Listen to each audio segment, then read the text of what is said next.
RDTDaily.com presents a Tarabuster with comedian Tara Devlin. All right, what's happening? How are you? How's everything? I know. How's the mic sounding? And yeah, hello everyone. This is Tara Devlin. Welcome to Unapologetic Liberal Talk on the right side of history, decency, dignity, democracy, and humanity. Thank you so much for hanging out. We meet here every Friday evening around the 8:30 p.m. Eastern Standard Time, in that vicinity. I know I'm a little late again, but this is, the people who hang out in the chat room are used to that. So come and hang out at youtube.com/cfachannel/Tarabuster and meet the greatest Americans and international people, lucky bastards that they are, the greatest patriots in American history, and their admirers from other parts of the world that tune in to, I guess they watch the show for sort of like that train wreck quality. Not that, I guess I'm self-owning right there, but I mean, for the discussion of the last days of the American Republic.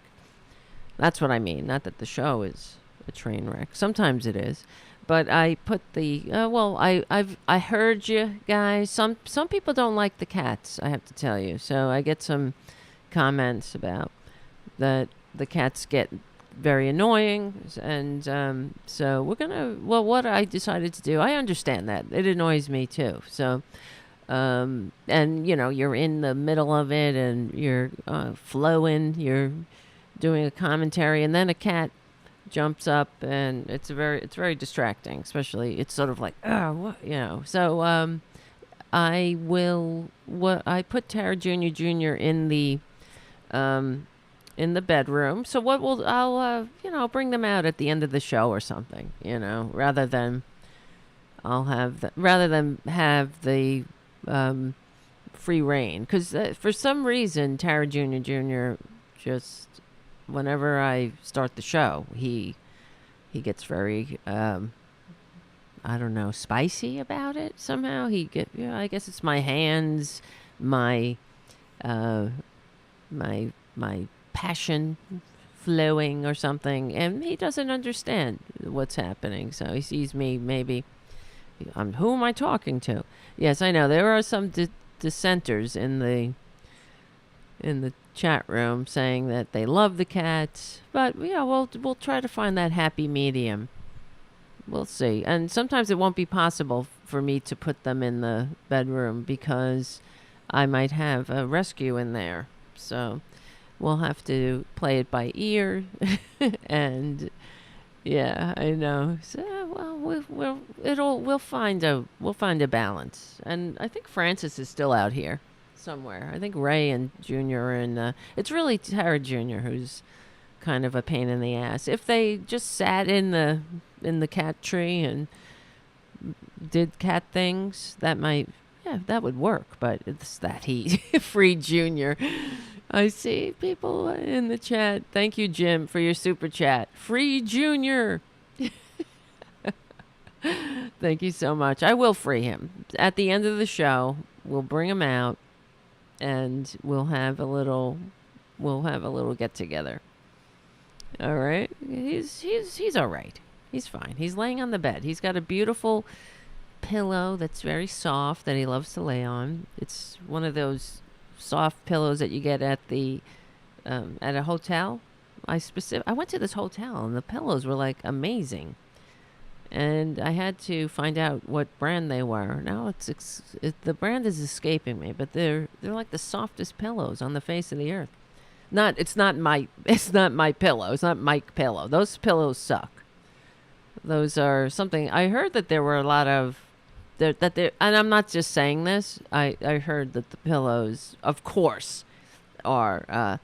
They don't live up to the hype, right? So talk about Mike Pill. This is whatever. What do you expect with Republicans? So, okay, let's start the show. This is our Progressive Voices show. This show goes on Progressive Voices, and just give you a little plug. In 2 weeks, on the 28th of this month, is that 2 weeks? Yeah, not next Friday. Wait, what the hell? It's the 14th. Where's my calendar?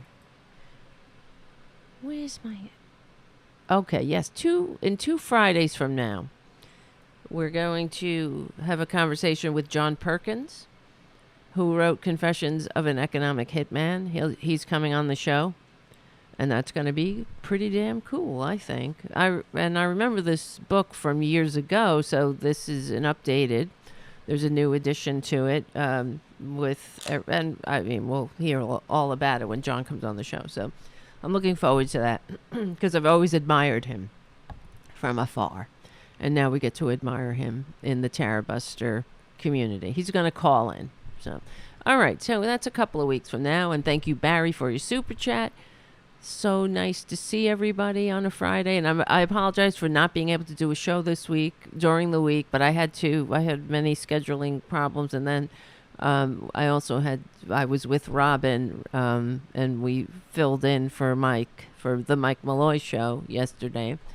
If you were feeling like you missed a little Tarabuster, but so really happy that Mike trusts me with his incredible platform. So and Robin too, of course. But that was, I mean, Robin and I talk about it because we both started out as truth seekers, as fans of Mike, and the fact that it's kind of bizarre. It's almost surreal in a way that I'm on his show, co-hosting with Robin.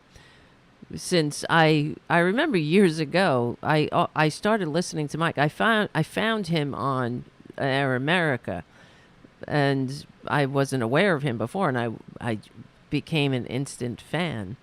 And I remember driving home, and I had Air America on in my car, and I didn't have a headset or anything. So when I didn't want to stop listening, and I drove home and I parked and I stayed in my car and listened to the rest of the show because I didn't want to miss it. And I was instantly a fan of Mike's. And if you haven't listened to the Mike Malloy show, you really must. He is an American hero, an American treasure. He's incredible and the real deal. So, okay, that's a lot of plugs happening. And, of course, Robin as well. And I met Robin through Mike. We got together in Washington, D.C. And how I started getting in touch with Mike was because I used to run that website, Republican Dirty Tricks.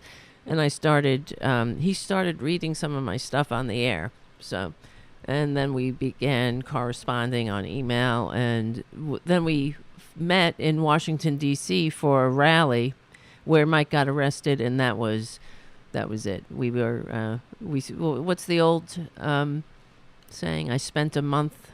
I spent like a month there one weekend or something like that. So, and that's what it was like because he got arrested. We had to bail him out, and I made a video about it. It's still I think it's still up on YouTube somewhere, right? Anyway, all right. We got a lot of work to do. I mean, and the show tonight, let me see. Of course, all day thinking and listening to what's going on in this country.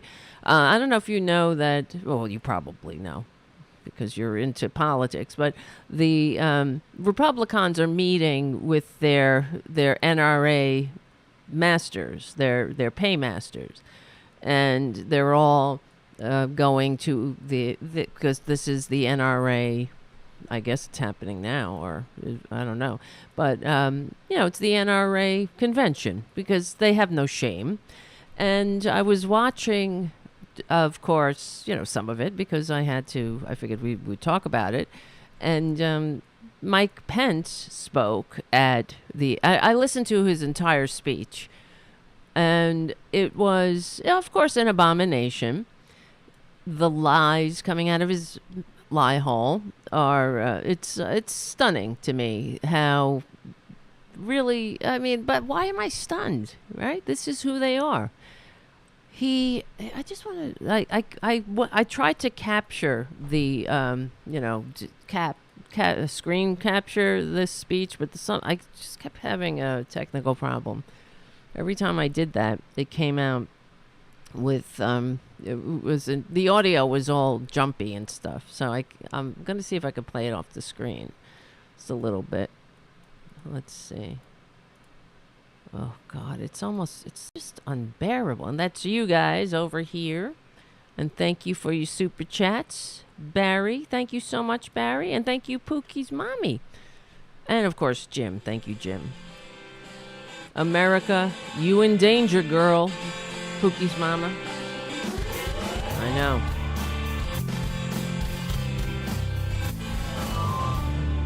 All right. Here we go. Where the heck is it? Let me see. This is a problem. All right. Yeah, I get a little stressed out on Fridays because we're on a limited time frame, but it is what it is. Thank you for hanging out. And if you're listening on Progressive Voices, thank you for supporting the show. Has been replaced with national fear and uncertainty. All across the country, a crime wave is wreaking havoc in our largest Democrat-run cities. Oh, fuck you. Yeah, there you go, right? Our largest Democrat-run cities. When will this end? When will it end? The tediousness of these freaks. Now, the thing that gets me, besides everything else with Republicans, is this fake Christian... it is Christo-fascism. It's Christian nationalism, and they think that's somehow great. Like Perjury Traitor Greene, and Trump himself calls himself a nationalist, but they don't see, because they're stupid, right? But no, it's not because they're stupid. It's because, the word, right? I'm a Christian and I'm a national. I love my nation. So, of course, let's put those two great tastes together and we'll get this beautiful thing called Christian nationalism, which because their ignorance is bottomless, they have no understanding about history and what that actually means. That it's not something to, especially if you pretend to love America, if you pretend to love the constitutionally limited democratic republic, then you wouldn't be labeling yourself a Christian nationalist. But he does it again. This Pence character. He's, first of all, to me, he's incredibly tedious. He seems like such a phony. Is this really the way he behaves? Everything is like a caricature of someone with emotions. That's what he seems like to me. And the way he emotes and his gestures, the way he's pointing, and it seems to me so deliberative that it's a phone. He's a phony. So whatever. That's beside the point, really. But this whole Democrat thing, with one breath to say, our country's never been so divided. This is one of the things he said, and then go right into the Democrat Party or whatever. It just shows you who he is and who they are. That this is a game to them. It's a show. They're putting on a show for their dupes.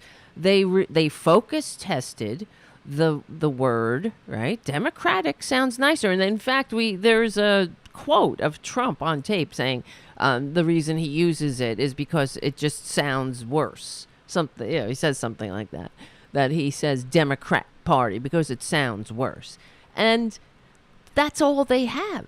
That's all they have. But what's annoying is that no one ever calls them out except me, right? No one on corporate media ever calls them out. This should be something where instead of it being a gang sign for the MAGAMorons, because when they say Democrat Party, then the other MAGAMorons all automatically understand that they're speaking the language of the death cult, right? Of the Trumpanzee death cult.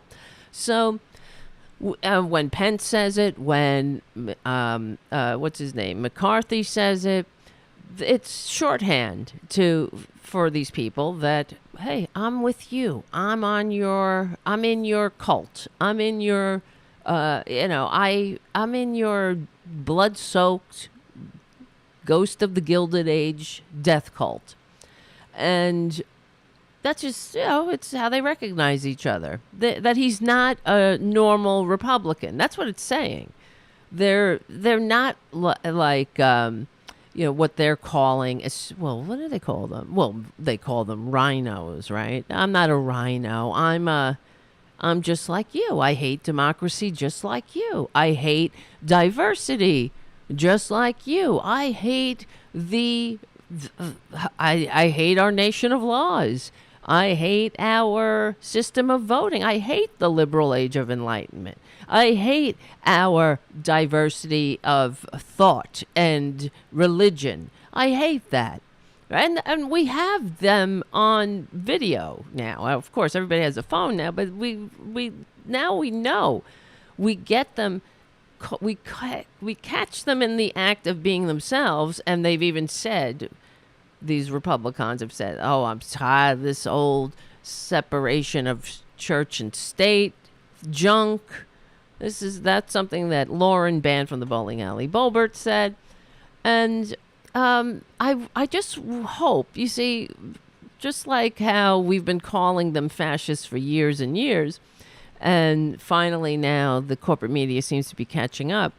Maybe eventually they'll catch up and pick up on this with, just say, how can you say with a straight face in one breath that you lament our country has never been so divided, and then refuse to do the simple, basic thing of just simply calling somebody by their name? But this is who they are. That's freedom to them. And listening to this Mike Pence speech, too, it's just reminded me of how how different a definition of freedom. I don't know what their definition of freedom is. It's to them, I suppose, it's freedom to walk around with an assault weapon. Meanwhile, here in reality, that we're not free. You're not free. If you can't send your kid to school without them coming home murdered by a weapon of war, you're not free if you can't make a run to the grocery store without ending up in a body bag because you forgot to pick up the goddamn corn for your dinner.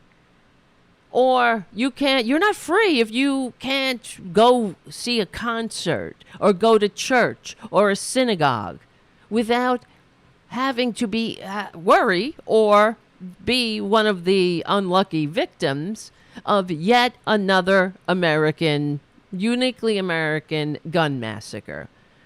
This NRA convention is an abomination. You want to suckle an assault weapon?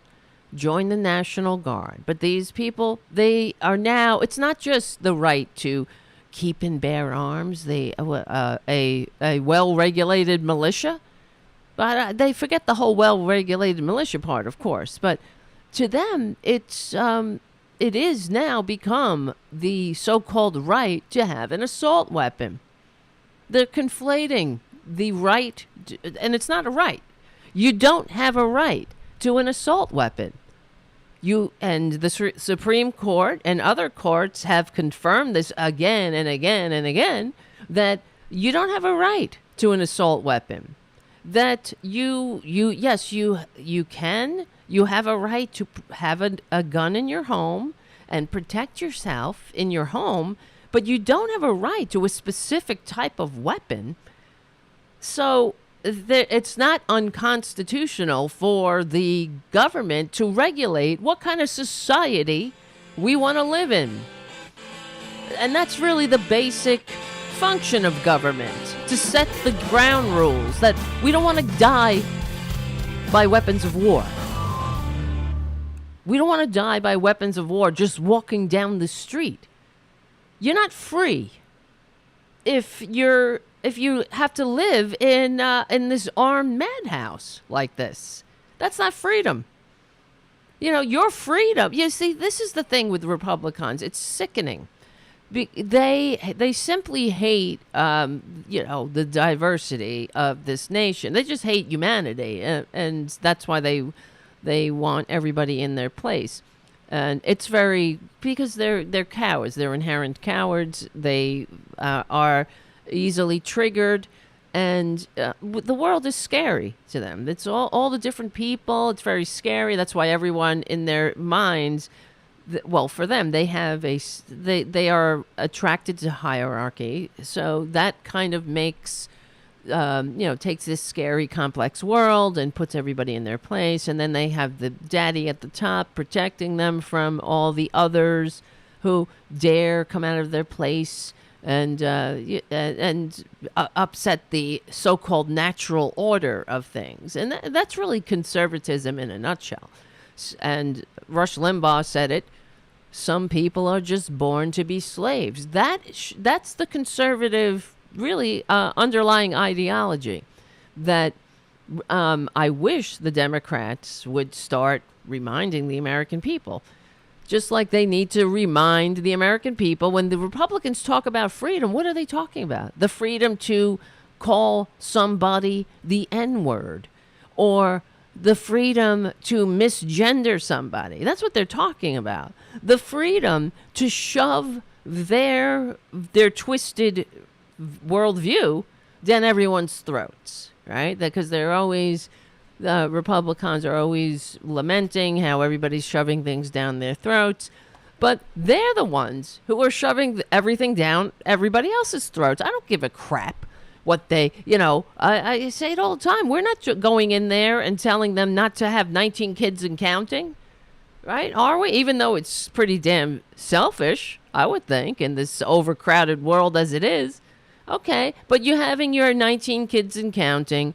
No one's telling you can't do that. But here they are telling others that they can live the life that they choose, that they must not form a legal marriage contract with someone who has the same peepee, or they can't be their authentic self, right? Because they were born with a peepee, and then Republicans are like, that's the way it is. Oh, they, regardless of the fact that, it's none of their business. It's none of their damn business. But they want people to be just like them.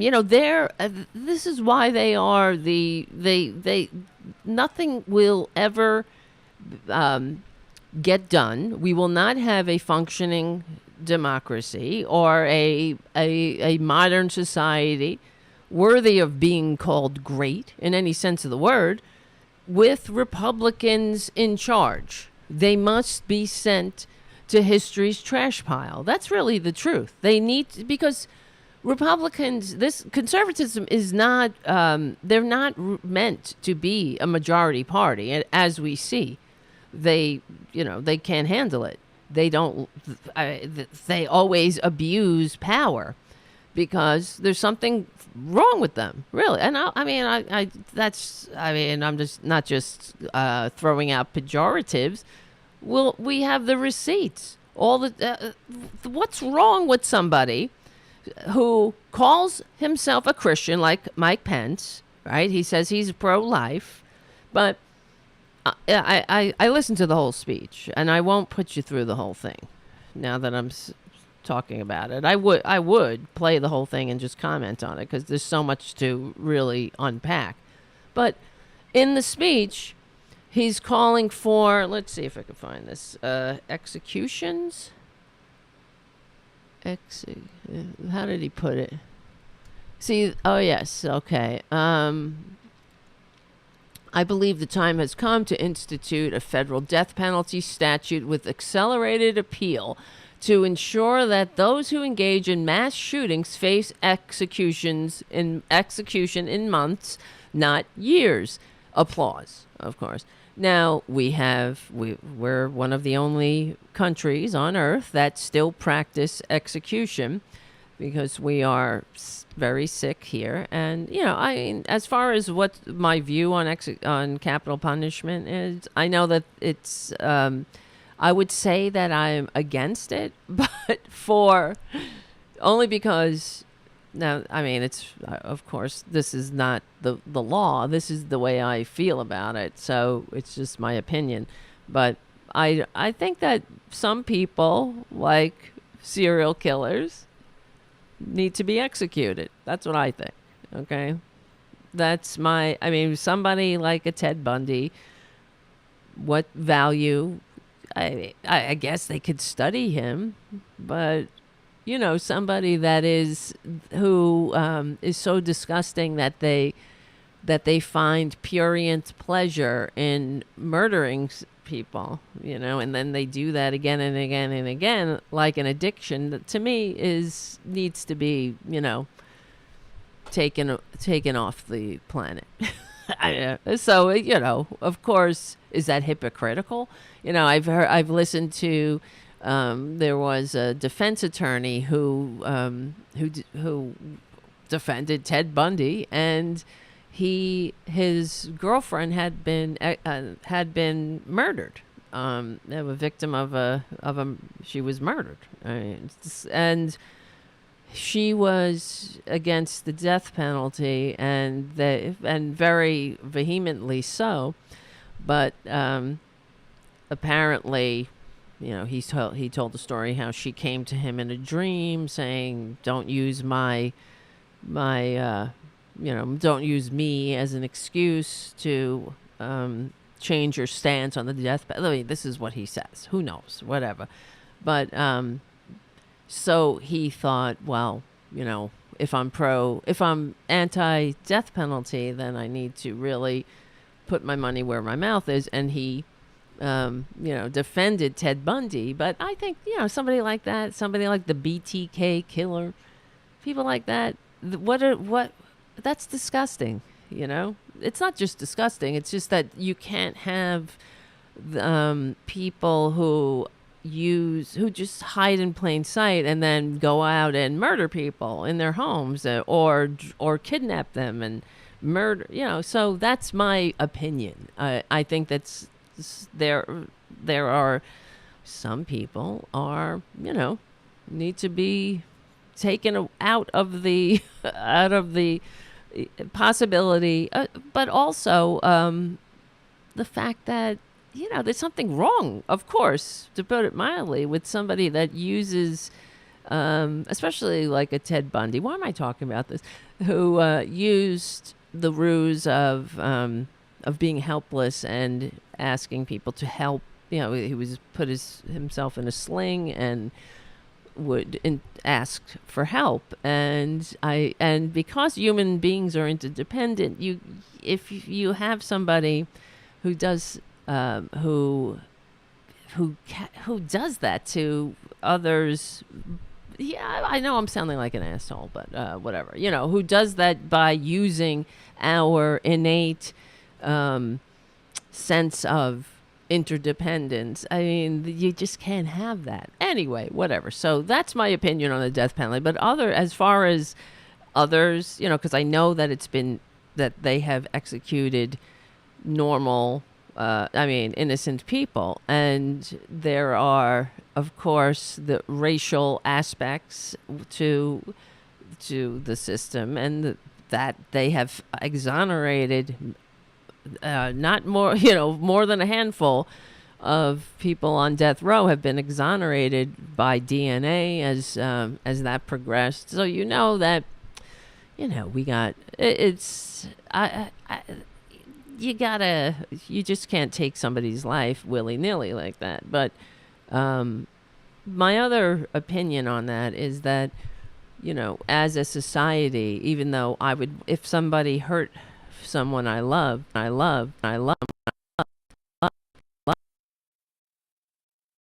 See if this keeps happening. I have a brand new computer, and it sucks too. Look at that. Did everything disconnect? Am I back? I heard it pop off. It does this. It's like it pops off and then it pops back on. But, all right. Looks like it's okay.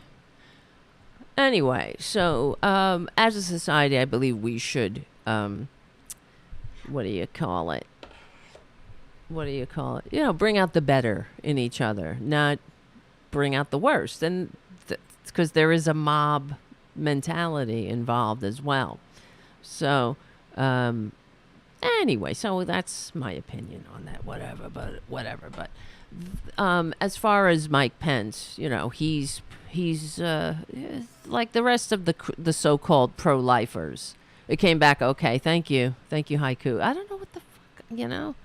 I do not know what the F is with this computer. It's a brand new computer. And now I can't. Something is not playing through the headset. Great.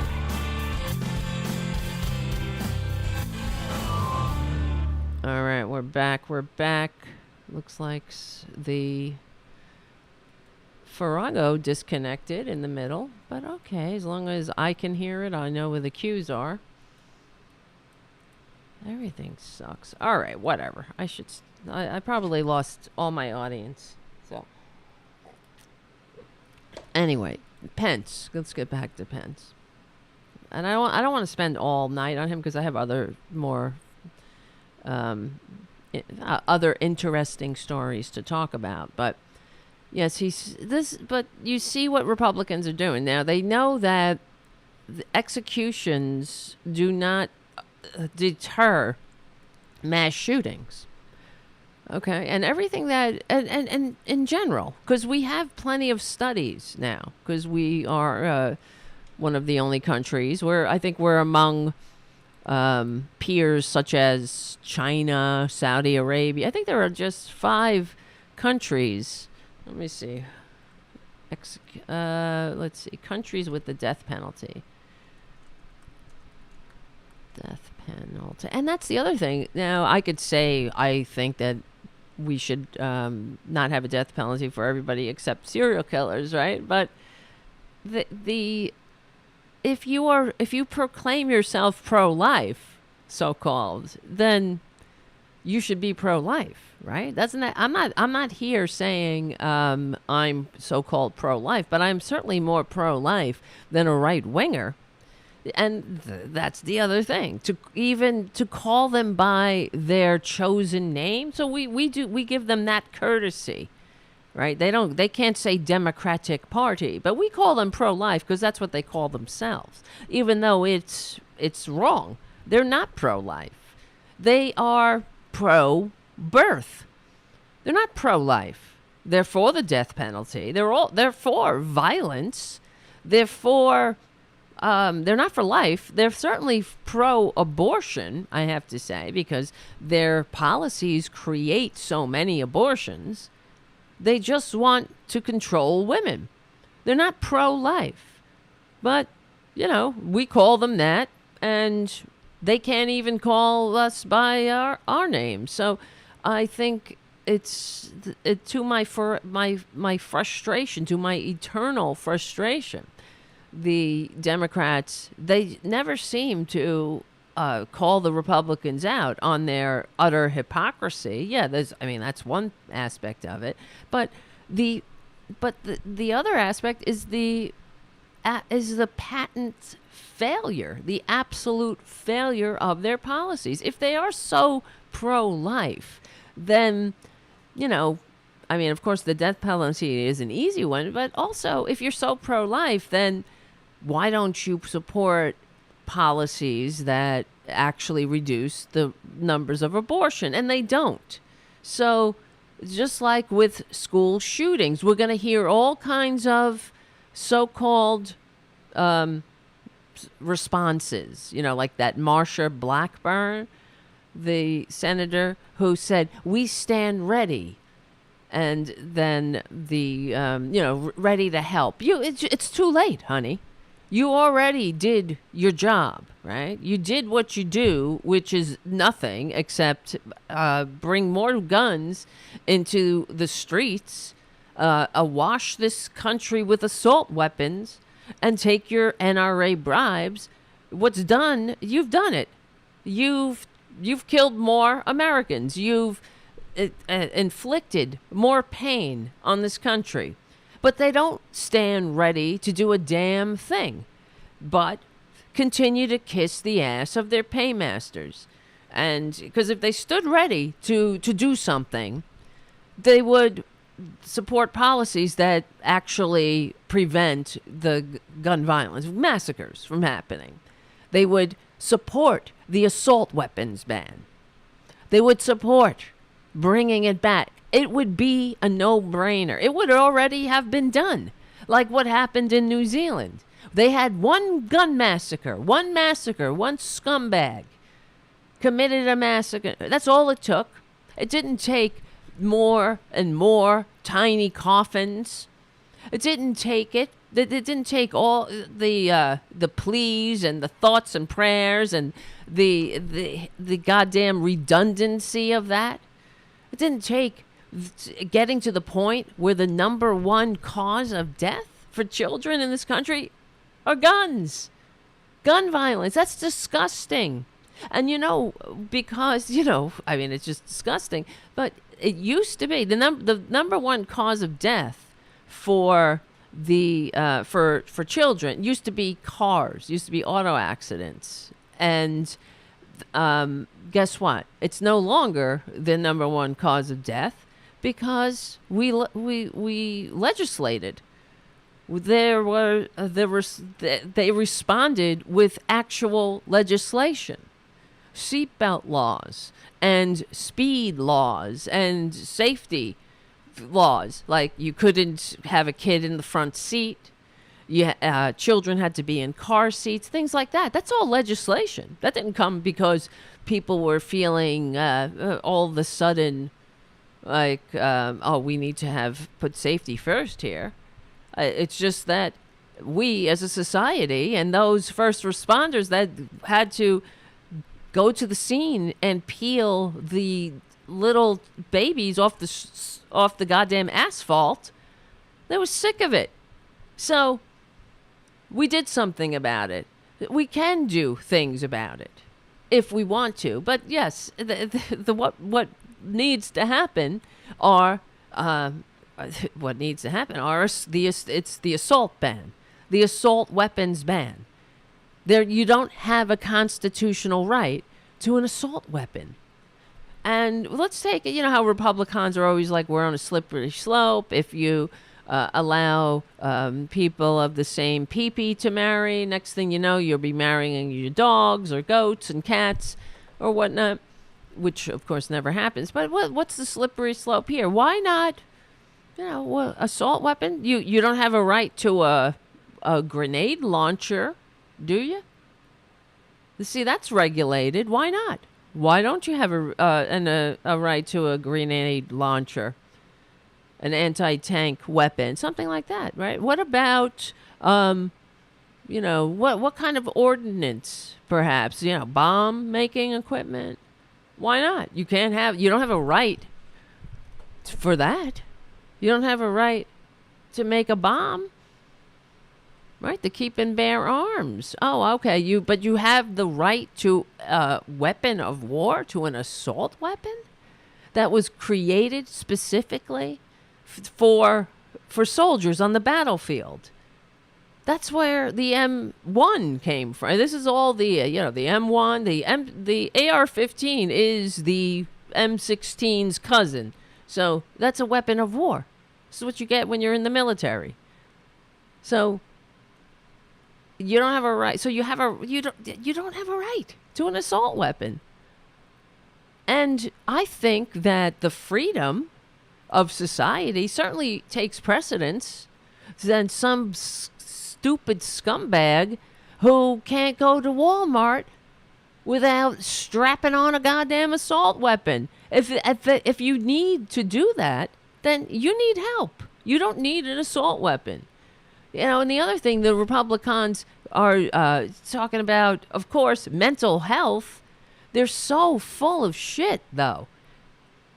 once again, as we know, the Republicans, after one of the, who knows, I can't remember which mass shooting it was, but it was one of the more recent ones where the Democrats, they had a bill, they proposed legislation to expand mental health care.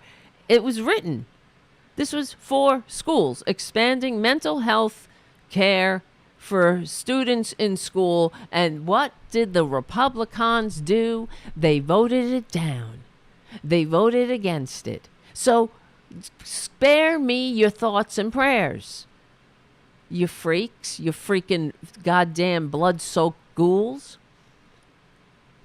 They don't want to do anything. So they lament, and they, I can't. They lament, and dead children. No, they don't. They're creating dead children. Here's some more. Let's play some of this. District attorneys are refusing to prosecute criminals. Why isn't this playing? Left-wing politicians have slashed police funding. Oh, you probably can't hear it now, right? With incendiary rhetoric that fuels the chaos, endangers police officers, and threatens American lives. Let me know. I know it's like I have to wait for the delay. I gotta try something. Hold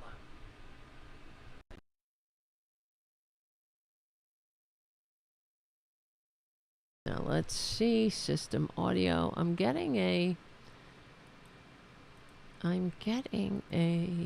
error message. What the fuck? Make sure eCam is connected. The mic. All right. I came here today before the NRA to say enough is enough.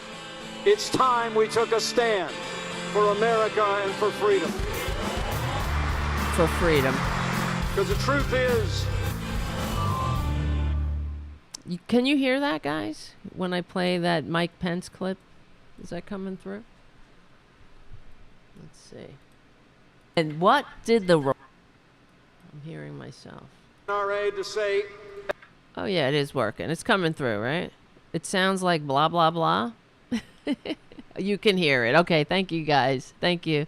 Thank you, Trucker. Nice to see you. Yeah, this is what's fucked up. Here's what he says. I'm not, usually I can hear it through my headset. I'm not hearing it through the headset. It's coming out. It's coming through. Oh, no. Now I fix it. Okay, good. You see? Thank you for everybody. I really do appreciate it. Okay? I appreciate you, the long-suffering Tarabuster community. Putting up with all of the technical problems and really helping the show. You do. You're helping me get through it. So, and we do it anyway. We don't wait for it to be perfect, and we got to get the word out. American freedom. Now you're not hearing that. Right. It's not coming through. Fuck.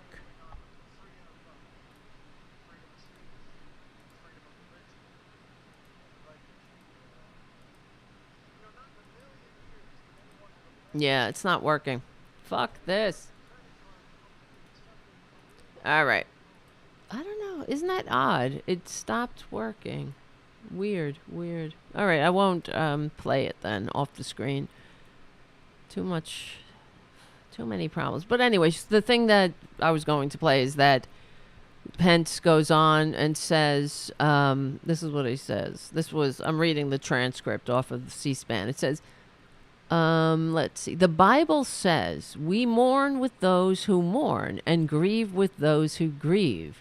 I know I speak for everyone here when I say our hearts and our prayers. See, they had to change it because thoughts and prayers are just getting so damn tedious. Our hearts and our prayers are, let me see, I lost my place. Our hearts and prayers are with all the families that suffered loss and injury. Are they really? And that suffered loss and injury into these attacks, ignoring the motivations. Okay, listen to this. Ignoring the motivations of a trans activist. You see how much these Republicans hate America?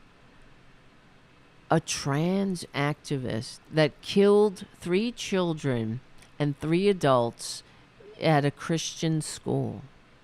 See, when they heard that it was a trans person, they were clicking their heels. They were happy because they can politicize it. You know, these are the same people that I'm bored to tears listening to them all the time cry about how everything's being politicized.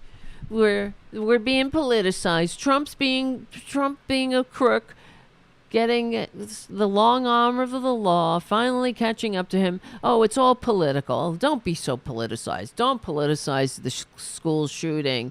Don't politicize, anything and everything. They cry, it's being politicized. Everything is fucking politicized. Everything is politics. They know that. They don't want their dumbasses to know that. So where's your sincerity? They have no sincerity. They're just in government to steal. That's it. They're in government to get the dumbasses, to give them more power. They're addicted to power. Well, and money. For all their proclaiming to love Jesus, they love money. They love money and power. That's it. If they loved serving their country and they loved to give back to their community, because that's what really makes life worth living, right? This is what you hear. This is what they'll tell you, that they're so into Jesus. Right? Well, what's Jesus going to tell you when you get to the pearly gates? What you made a lot of money. You sure damn did. You sure did make a lot of kids dead, though, too. You protected morons from what? Freedom? The freedom to go to a grocery store without being menaced by a bunch of morons who just want to go walk around with an assault weapon. They had these open carry groups. They all converge on Starbucks, and you're supposed to sit there watching these douchebags. Stand there with assault weapons. Do they realize how stupid they look? But we're all supposed to be like, oh, is that a good guy with a gun or a bad guy with a gun? Because the guy who just committed the latest mass shooting, I don't know, maybe today there was another one, because every day there are more mass shootings. And in fact, with the mass shooting at the bank, one of the doctors said, it's so bad here in Tennessee. Where was the bank shooting? Let me see. See, I can't keep up with everything. The bank, let's see, bank shooting. But wherever the doctor was, it was either the one from Tennessee. Was that in Tennessee too? Bank shooting. Oh, Kentucky, Tennessee, Kentucky, whatever. The doctor said that it's so bad here in Kentucky that we were working on the victims of this shooting when we got a call for another shooting came in. So more gun violence, more victims of gun violence came in, needing help from doctors, needing them to put them back together because freedom. Somebody got freedomed. They got freedomed. Right? That's just freedom. So, like, the good guy with the gun, bullshit. The guy at the bank, apparently, it's another example of a legally purchased gun, just like the shooting in the school, the Tennessee shooting. Everything's legally purchased here in this fucked up, blood-soaked madhouse. And that guy was a good guy with a gun. You interviewed him a couple of days before. Even his mother said, if you listen to the 911 call, the mother called saying, he's not like this. He's not a violent person. He snapped. Well, what are you gonna do, right? Hey, freedom. It's unreal. They are. I mean, this is the kind of society that Republicans bring to us. You get it? This is the society. This is the best they got. They got, and it gets worse. I mean, not only everything. They are so corrupt, and they are so. I mean, deliberately divisive. They tickle the racist funny bone. I mean, and they have everything about them. I have to ask. This is a sincere question. I'm just asking the chat room. Are there any redeeming qualities from for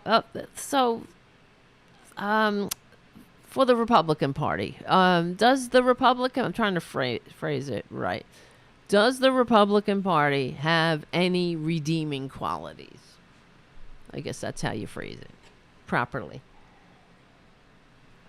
If you could talk, which I cannot. Let me see. Let me see. Oh, for fuck's sake. Yeah. Oh, you guess what happened? What time is it?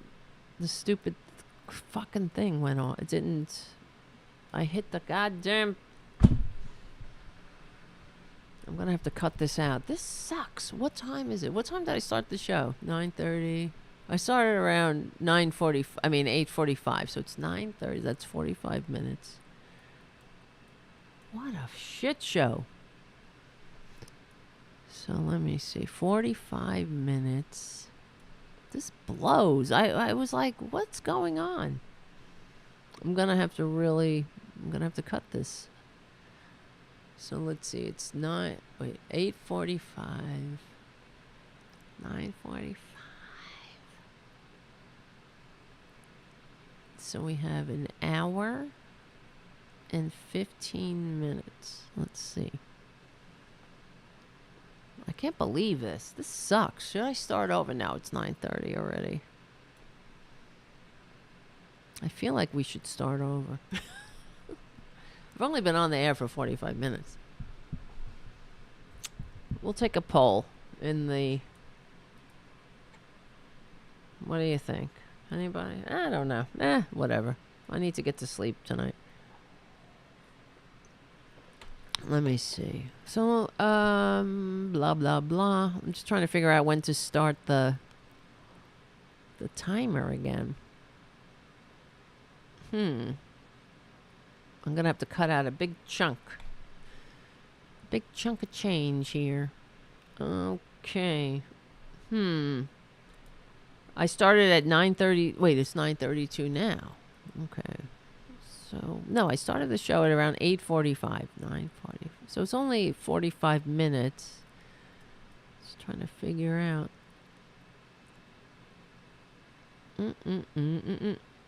So I'll start I'll just wing it. I'm going to have to cut out a bunch of shit. All right. It doesn't matter. Whatever. We're going with the flow. Going with the flow. All right. I'll start it right here. That's how many minutes? All right. Good. We'll put right there. Hopefully. I'll just put it right in the middle. All right. Boom, it's going. All right. What was I saying? Yeah, Republicans. I was saying that they bring nothing to the table. And we know, it is really evil, because you can't tell me that Mike Pence doesn't know better. He knows. He sees the studies, I know Republicans don't want us to actually study gun violence, but the studies that they have been able to perform reveal that it doesn't matter if you have armed guards in schools. In fact, the proliferation of guns, the more guns or armed guards in schools, the more mass shootings we've had. So it's done nothing to stop mass shootings in this country. What stopped mass shootings was the assault weapons ban, which we used to have, and it expired. And I remember when it expired. I remember seeing a headline from the Huffington Post that this was, years ago when they let this was, I can't remember, what was it, during Bush they did this? Let's see. When did the assault weapons ban expire? Federal assault weapons ban, let's see, was the Public Safety and Recreational Firearms Use Protection Act, popularly known as the Federal Assault Weapons Ban, was a subsection of the Violent Crime Control and Law Enforcement Act of 94.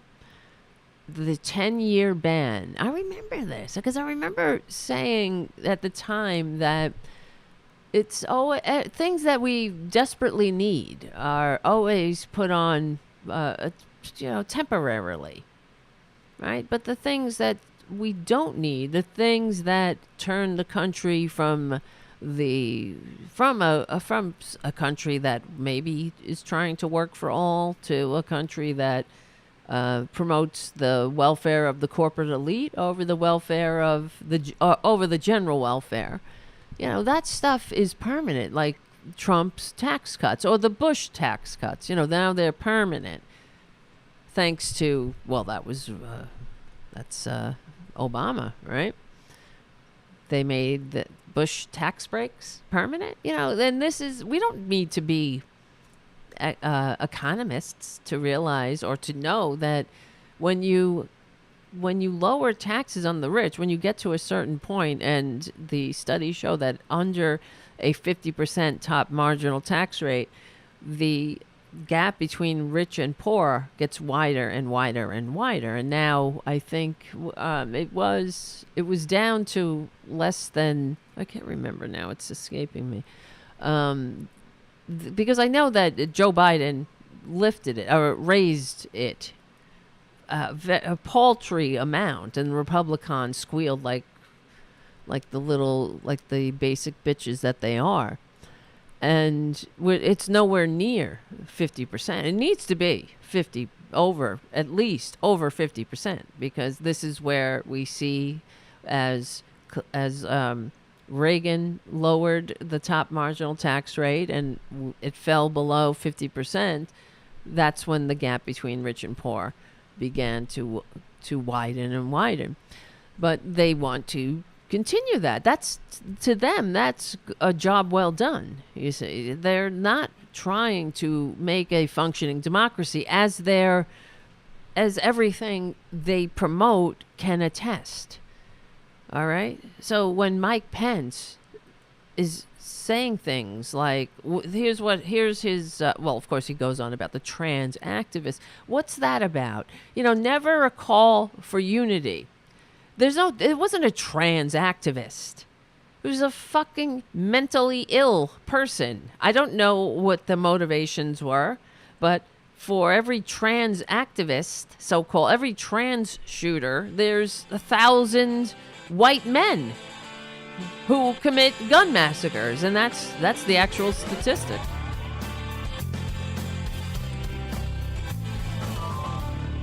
But we know that truth has a liberal bias, and Republicans, they're not trying to fix the country. They like the fact that we are divided, and mission accomplished. How else are we going to be when one major party can't even say the goddamn name of the other party? What do you expect, right? And that's not the fringe. It's the goddamn standard bearer. It's the former vice president. It's all of them. It's the weaker speaker of the House. Infantile. This infantilism. So he says the motivation. What he's saying is that the problem is Democrats don't want to look at the fact that it was a trans person. This is how he's proposing we fight guns gun massacres by just admitting that somebody had a sickness. It's not that they were trans, you know.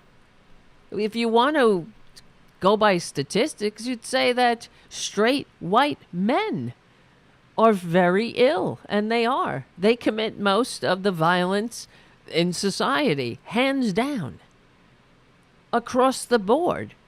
So what's your point, Mikey? Incredible, though. He says President Biden and the Democrats have returned to the same tired arguments about gun control and gun confiscation. We're talking about assault weapons. Why don't you say assault weapons, Mike? You see how they do? How they conflate gun control. We're talking about you don't have a right to an assault weapon. No sane, civilized person thinks that. And neither do you, Mikey. That's why you won't say assault weapons. They're trying to confiscate our assault weapons. Why don't you say that? No, he wants to say gun control. Nobody's saying give up your handguns. Anybody? See any of that? Nobody's saying you can't have a handgun in your stupid meth lab in Tennessee. Nobody's saying that. We're saying we have to bring back the assault weapons ban. Yeah, you don't have a right to an assault weapon, nor do you have a right to a rocket grenade launcher, or do you have a right to a nuclear weapon, right?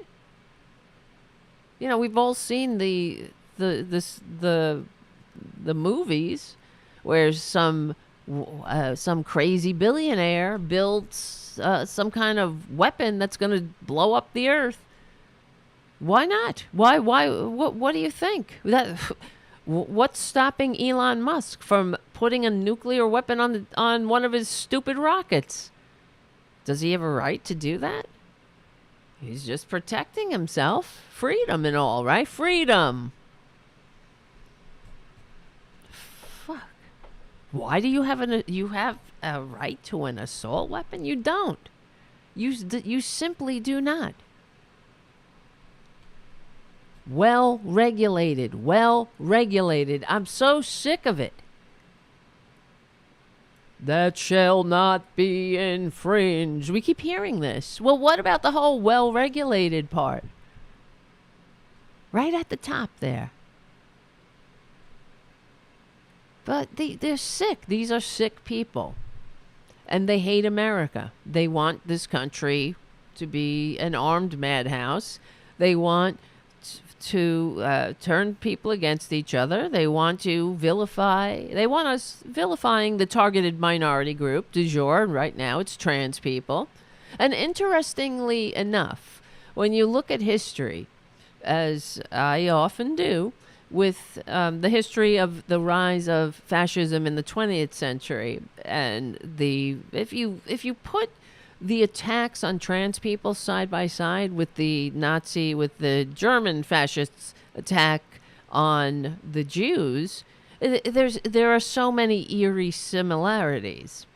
And we need to heed the warning of history. Now, and keep in mind, too, the other thing that is striking, the way these Republicans are going after trans people and and targeting them. And the fact is, that if you are a trans person, you are more apt to be the victim of violence than the perpetrator, especially thanks to Republicans, especially. The way they're legislating against they're just trans people in general. They're legislating them out of existence, or trying to, and they won't. They will not be successful, of course. But just like in Nazi Germany, you know, the population of the Jews in Nazi Germany is the same as the population who are trans now. So it's less than 1%. Just like in Nazi Germany, the Jews made up less than 1% of the population. But they were the cause of everything, every ill in society, in German society. It was because of the Jews. The same thing with Republicans. Everything is trans people, right? All of the sudden, the most dangerous segment of society are trans people. So much so that they have rallies. They literally, of course, they conflate drag with being trans, and it's not the same damn thing, of course. But, they're so hateful that they organize events and they get together. They literally take time out of their life to go to the gay center, the LGBTQ center in Manhattan, for example, to stand outside and rail against a goddamn drag queen story hour. Like they got nothing better to do. It's such a crisis, right? Drag queen story hour has been going on for 30 years or more. This is going on as long as I can remember. But, that's because Republicans have nothing to offer. They're not looking for solutions. They're looking for scapegoats so they can continue the coup. This coup, it didn't just start with Trump. He just put it on overdrive. The coup's been going on forever. It's been going on for years. It was on when Nixon committed treason to get into the White House. It was on when Reagan committed treason to get into the White House. That's the war against democracy.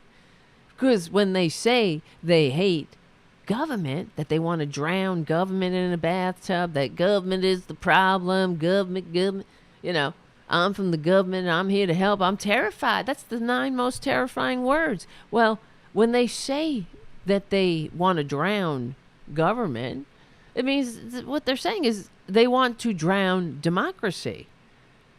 And no one called them out before. Yeah, we've been hearing this bullshit from Reagan, the 9 most terrifying words and things like that.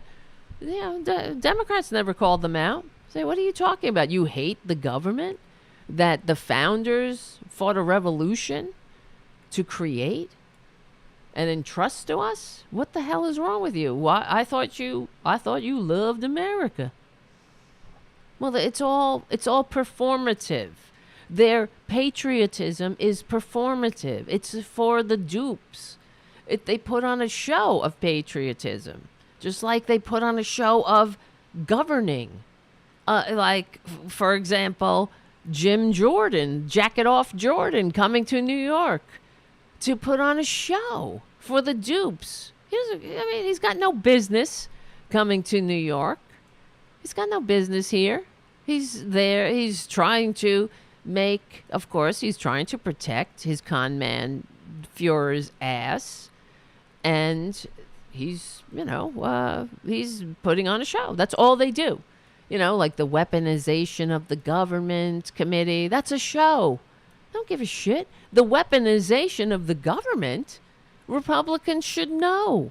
They're masters of that. That's what they do with government. They use government to kick down on minority groups. They use government to make the rich richer, to make themselves richer, to inflict their sick version of Christianity on people, to control people. And it's all part of the ultimate goal, which is to destroy pesky democracy once and for all. Why? Why? Because of greed. Democracy gets in the way. Democracy gets in the way of them stealing, of making buku bucks. A democracy, you might vote, in a democracy, you might vote that you have to be good to the plebs. That if you hire people, if you have a business, that you have to have decent working conditions and decent and humane hours, and you have to pay living wages. That's all. Who needs that? They don't want that. They want you to be a serf, to beg for your Lord to trickle on you, and then you go to church on Sunday where they tell you, don't rise up against your Lord. He's put there by God. All right, we're back. Keep going. Become a patron at patreon.com/TaraDevil and all that stuff. Yeah, anyway, it's just, I'm going through Mike Pence's horrible performative so-called outrage at his NRA speech. So he's so outraged about all the things that have to happen that Democrats just aren't doing. You know, if Democrats only saw, I guess what he's saying, if Democrats only saw the danger of trans people, this is the underlying message here when he says that they're ignoring the motivations of a trans activist that killed 3 children and 3 adults at that Christian school. He's saying that if we didn't ignore that, we should recognize that trans people are very dangerous. That's what he's saying. Never mind the reality of the fact that what he's saying, what's coming out of his mouth, is putting trans lives in jeopardy.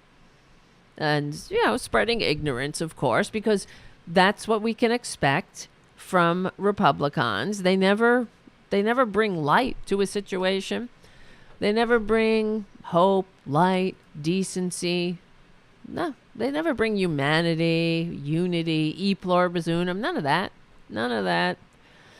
So here, and then he goes on. I'm reading the transcript, so some of the words are a little weird. So I guess it's like a computer generated transcript. So it says, President Biden and the Democrats have returned to the same old tired arguments about gun control and gun confiscation. And like I said, what gun? We're talking about the AR-15, you freak. But we did not need we do not need gun control. We need crime control.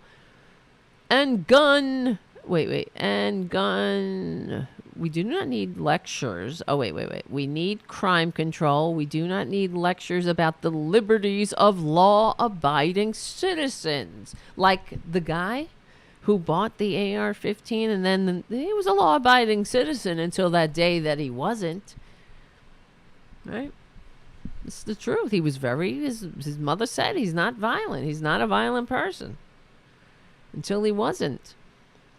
We need crime control. We don't need lectures about the liberties of law-abiding citizens. Why don't you be a law-abiding citizen and, give up your assault weapon? Why do you need an assault weapon? Where do you live? See, this is what Republicans do. They destroy something and then they proclaim, look, it's destroyed. This is what they're doing here. They're turning this country into a blood-soaked armed madhouse, as always. There's no freedom here. You don't have freedom. You're not free.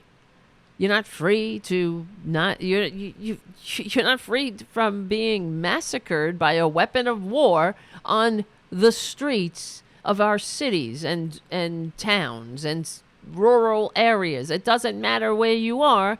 You could be murdered by an assault weapon, whereby they have no chance of putting you back together again if you are lucky enough to make it to the hospital. How many times do doctors have to explain?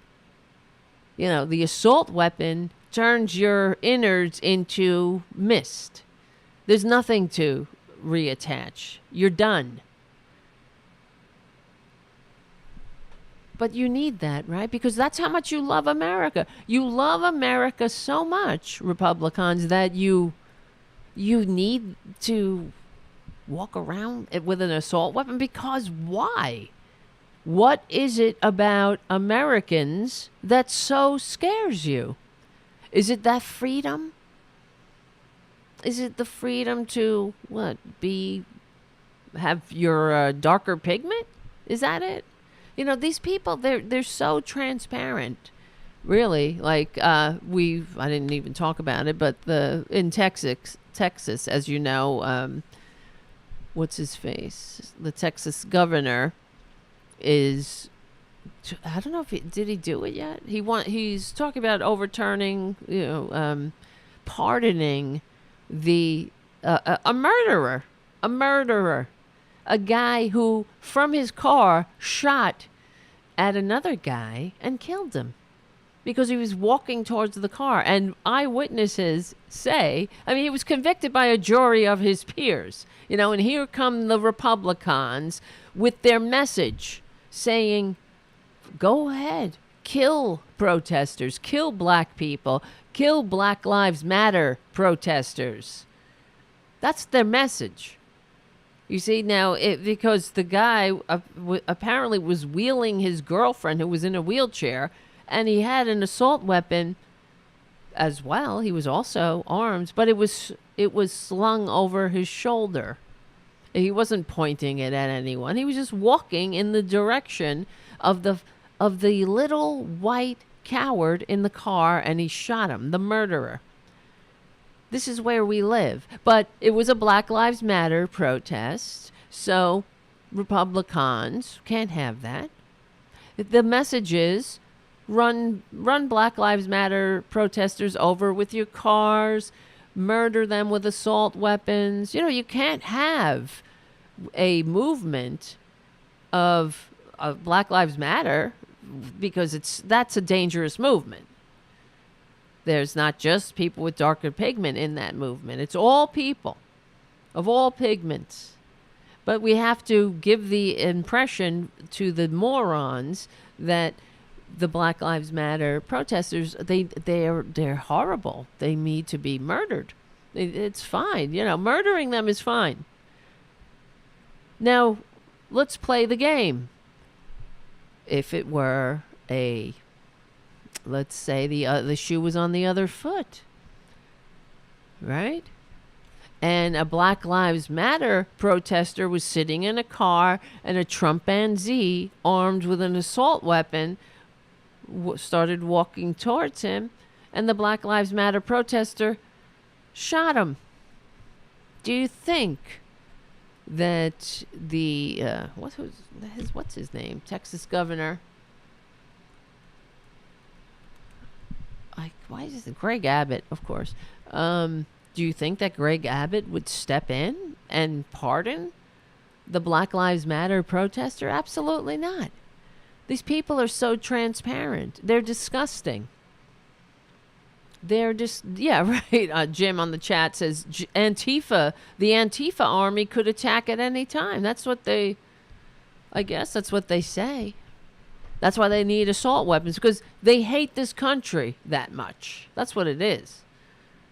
They hate everybody in the country. I mean, where do you live? If you love your country, why do you need to walk around with an assault weapon? Because what do you love about your country? That's the other thing I wish they would press.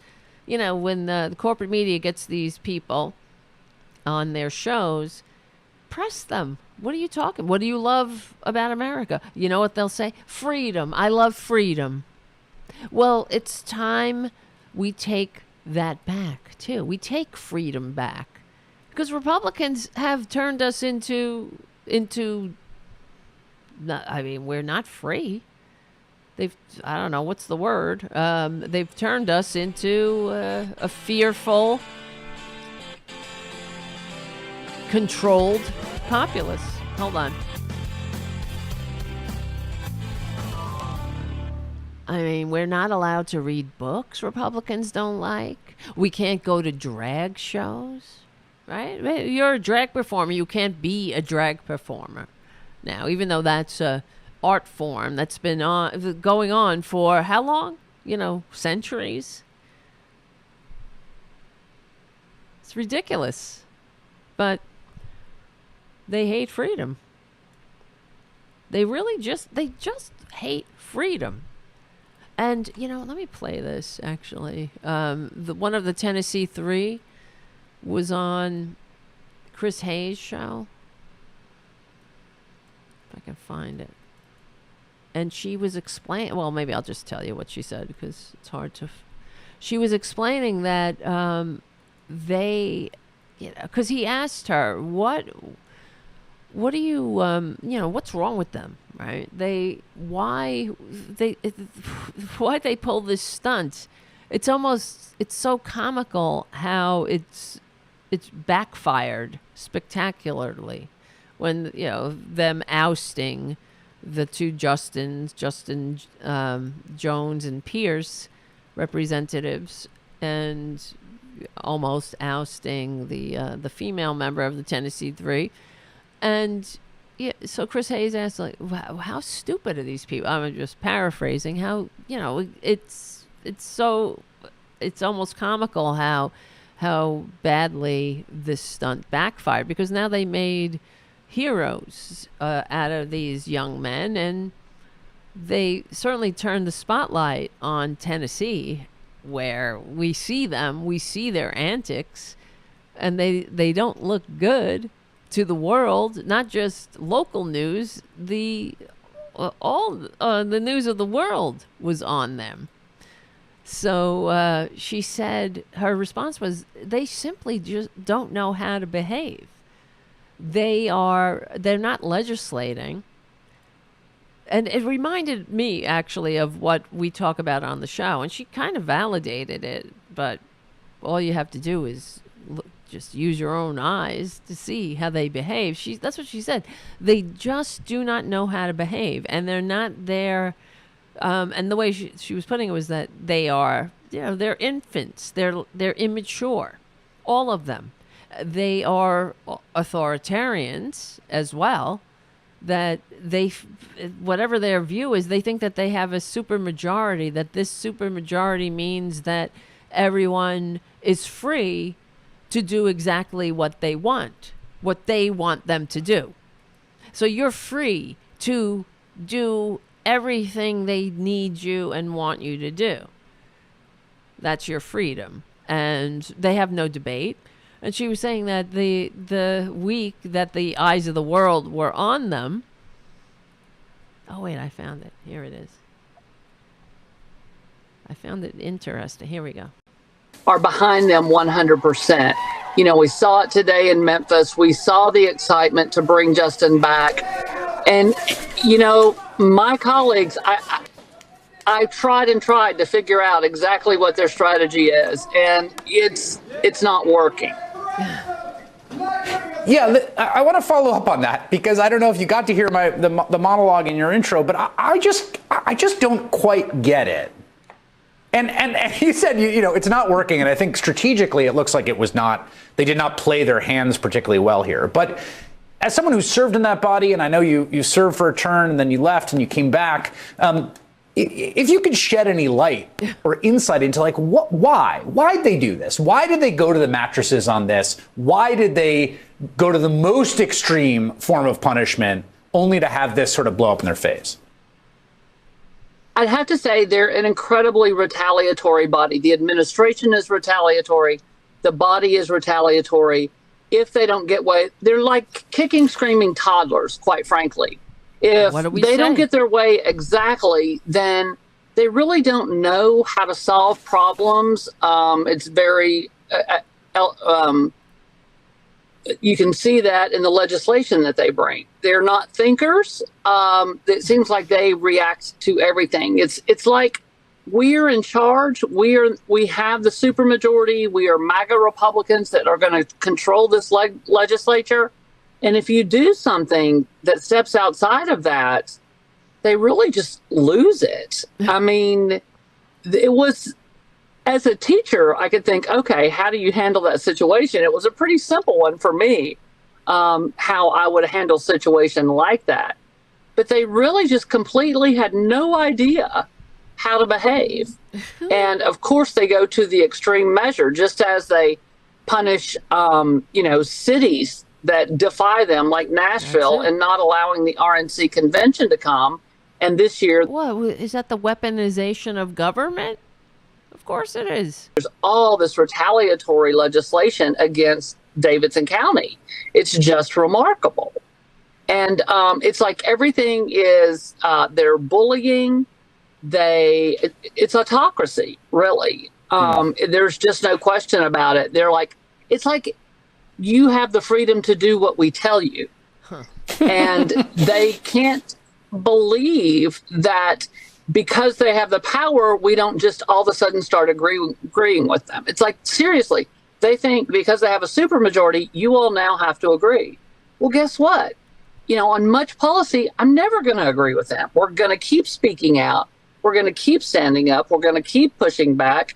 And even though I am in very red Knox County, the voters in my district, Republicans, Independents, and Democrats, all overwhelmingly favor red flag laws. We polled on that last year in my election.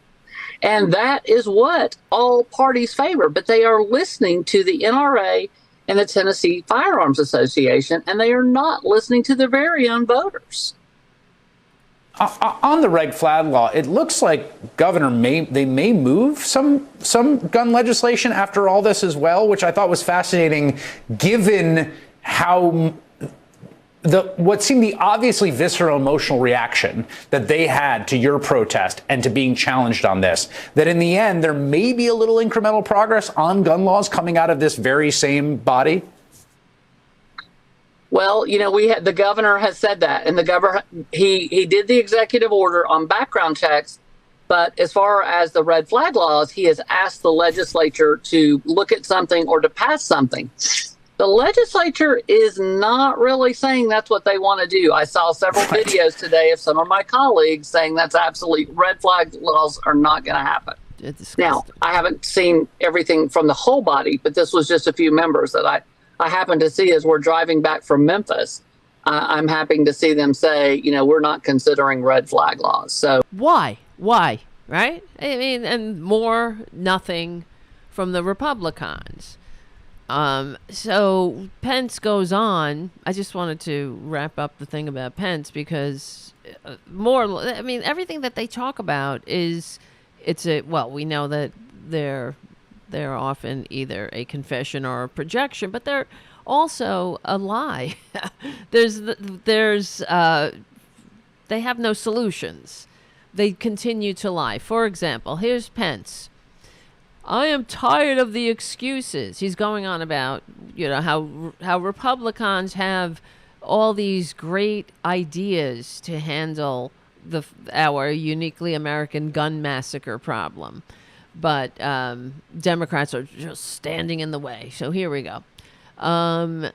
Where is it? The pointless calls for gun control against law-abiding Americans. I'm tired of this senseless violence and the loss of life that could be prevented if our leaders would support law enforcement, protect our schools, institutionalize the obviously mentally ill, enact legislation that anyone thinking of heinous acts of mass shooting knows it will face justice swiftly.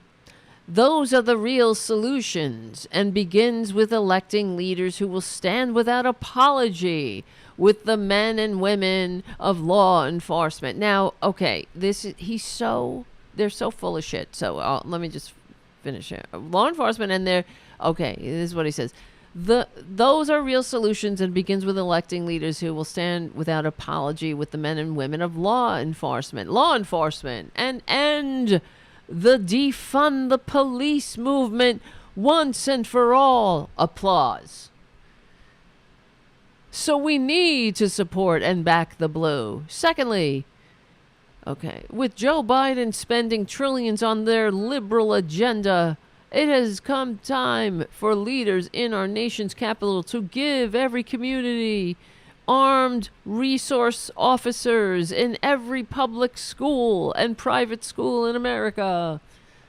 In the wake of the Sandy Hook shooting right after I was elected, we enacted legislation that the most prosperous nation in history of the world can afford to protect our kids. Platitude. Now here's the reality. They're full of shit, okay? Republicans, no one talks about defunding the police more than Republicans, because of course they want stop the defund the police movement. There is no defund the police movement in the Democratic Party. It's a stupid slogan that Republicans continue to revitalize and run with, even though it doesn't exist. For example, here's the reality. Large cities with Democratic mayors spend far more money on policing and hire far more police officers than large cities with Republican mayors. The 25 largest Democratic-run cities employ 75% more police officers than the 25 largest Republican-run cities on a per capita basis. The 25 largest I'm reading from the Third Way website, and it's driving me mad because they're saying Democrat-run cities, and I'm changing it to Democratic. The name of the fucking party is Democratic Party. I hate the Third Way, but these are the stats that I got these stats from. Third Way is bullshit, but these are the stats. The 25 largest Democratic-run cities spend 38% more on policing than the 25 largest Republican-run cities. In the most recent budget cycle, the 25 largest Democratic-run cities collectively increased their policing budget more than the 25 largest Republican cities. So you see the pattern here. Republicans talk more about defunding the police, and they talk more about funding the police than actually funding the police and actually doing it. And that's the Republican way. Exactly. So as well as the mental health, expand mental health, they blocked that. As I mentioned earlier, they blocked it. And that needs to be continuously talked about. So they don't have anything. The other thing he says is, let me see. He's talking about mental health hospitals, or something about mental hospitals. Let's see, mental.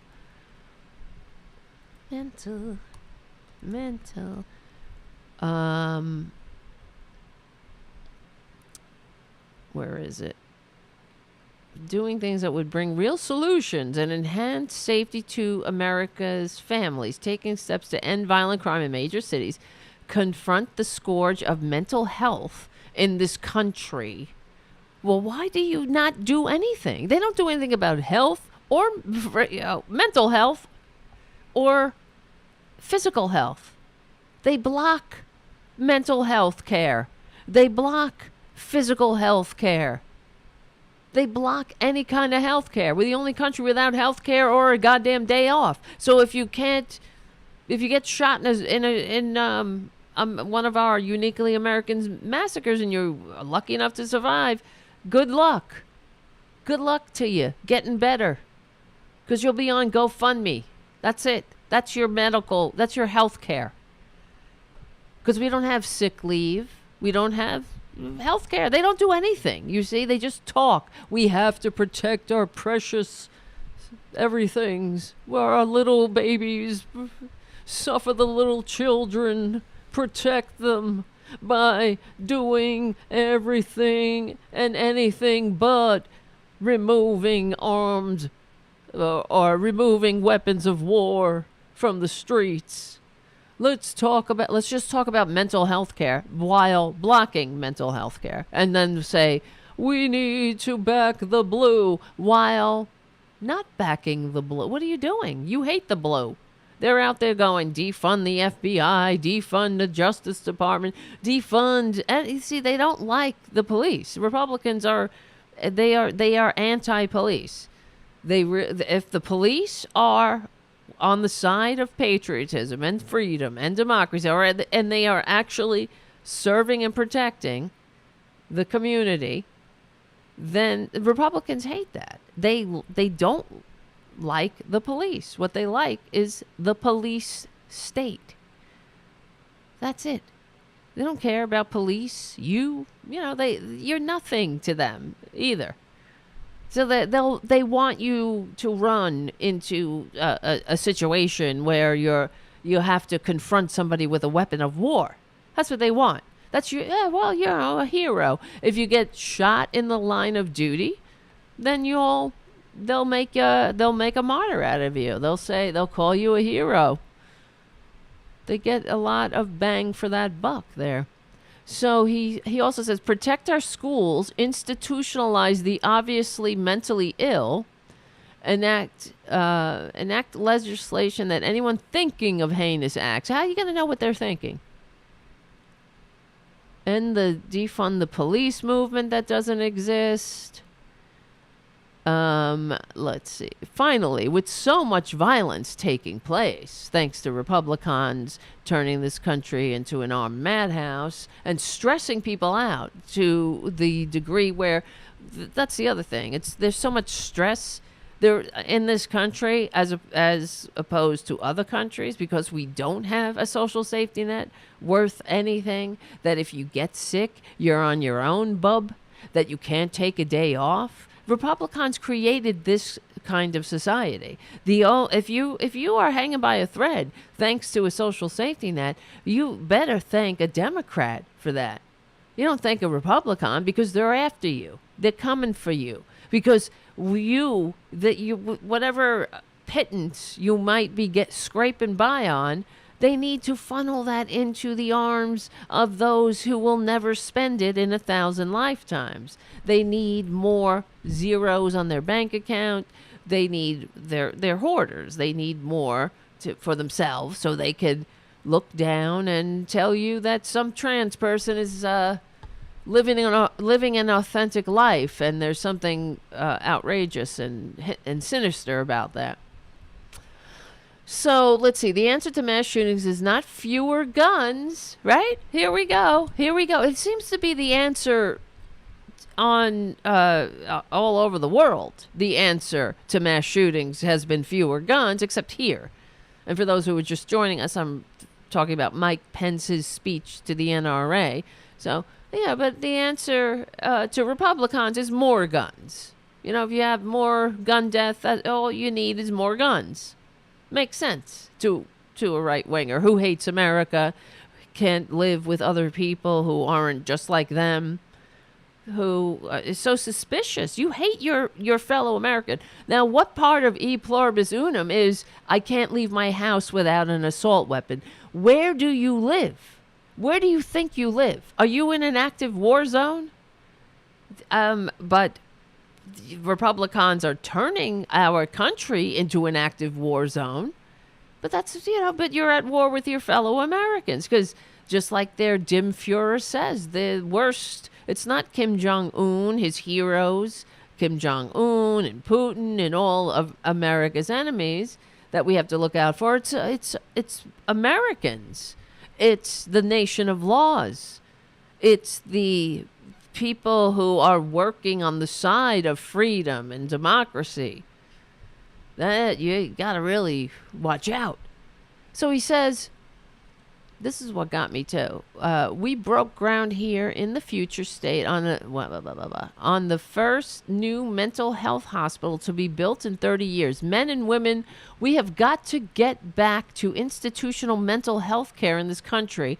Families with someone who is struggling to themselves or a threat to others have to have a place where they can bring that family member other than the county lockup. We have to rebuild institutional mental health care in America, applause, while the other side talks reflexively about gun control. These are the real solutions. Backing the blue, dealing with dangerous mentally ill people, with men, I don't know, this is how that's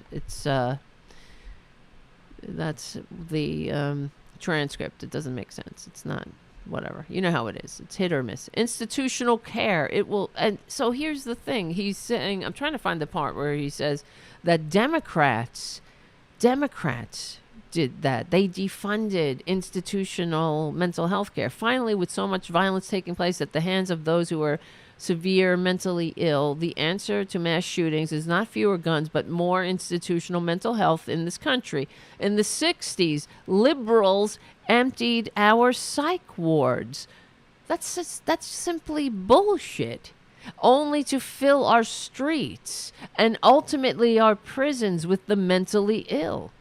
You know who emptied our psych wards and filled our streets with the mentally ill is Reagan. Reagan did that. You're Saint Reagan, but it doesn't matter. Reality doesn't matter to Republicans. They are living in this world that, truth has a liberal bias. Guys, that's the end of the Progressive Voices part of the show. I can't believe it went by so fast. Become a patron at patreon.com/TaraDevlin. Check out the rest of the show at youtube.com/C4channel/Tarabuster because we got more show. And it's gonna get better from here. Because it's gonna be funny. I got some funny clips to play. We will win. We're on the right side of history, decency, dignity, democracy, humanity. We stick together. We win. My name is Tara Devlin. I'll see you soon.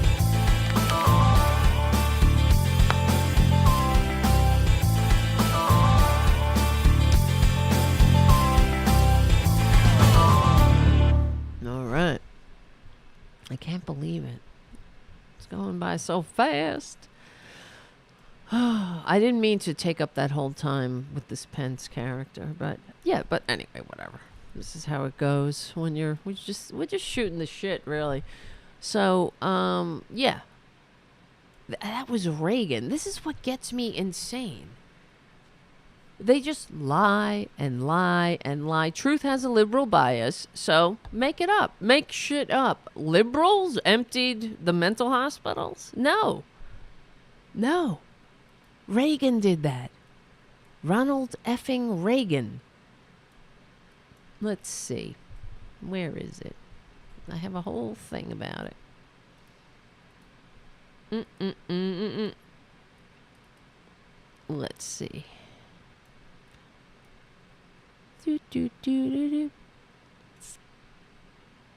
President Reagan. Here's a question. Did President Reagan close mental hospitals and cause dramatic rise in homelessness? Let's see. Beep, beep, beep. Ronald Reagan, elected governor in 1967. At this point, the number of patients in state hospitals had fallen, and the Reagan administration used the decline as a reason to make major cuts in the Department of Mental Hygiene. They cut 2,600 jobs and 10% of the budget, despite reports showing that hospitals were already below recommended staffing levels. And that was just when he was a governor. And Reagan did to California what he eventually did to the United States. Just like FDR, when FDR was governor of New York, and he was governor of New York during the Depression, when and that's why New York City, or New York, not just New York City, New York had the only social safety net. It was the only state in the union with unemployment insurance and help for the unemployed in general. And there were no social safety net at all in the country before FDR. So FDR gave the New Deal a trial run in New York during the Great Depression, and he brought that eventually to the entire country when he was elected president.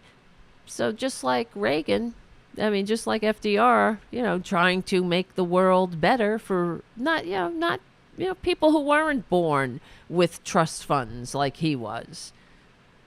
Reagan did the same exact thing. His heart said, fuck it. We want to cut. We want government not to do a damn thing. Because we don't want it's a psychological warfare in a way. Because it's everything that's going on in Congress now, too, with the Republicans and their uselessness. They want people to say, and especially with guns, where guns are concerned or where assault weapons are concerned, they want the dumbasses stupid enough to vote for them to say, hey, government is the problem. It can't do anything. So then if you need help, if you get sick or you need a day off or something, you don't go to government for help. right? I'm from the government and I'm here to help. Oh, that's terrifying. You don't expect government to do anything. Government is there to make the rich richer, just like it was in the system the founders overthrew. And this is another thing that the Democrats need to continuously hammer home, that the Republicans are dragging us back to the system that the founders overthrew, where the rich run and rule and own everything, and everybody else is awaiting their rewards in heaven. But you don't pester your betters. You go to the church. You pester God for, just some relief. Because government's not there to do things for you. The government is there to do what the Republicans want, which is the same thing it was in feudal society.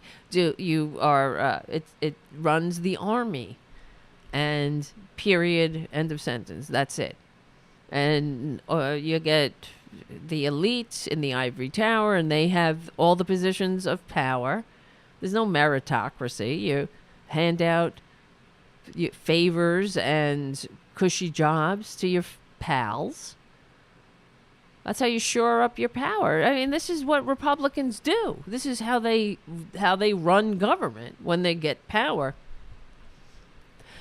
So yeah, there goes Pence lying again. I thought he was a Christian, right?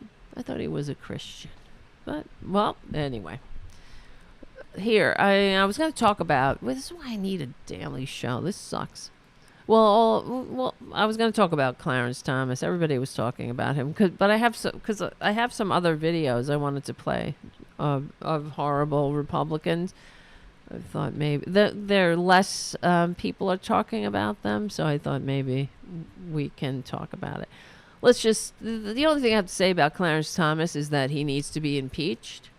Or if he had any dignity, if he had any sense of ethics, he would already resign.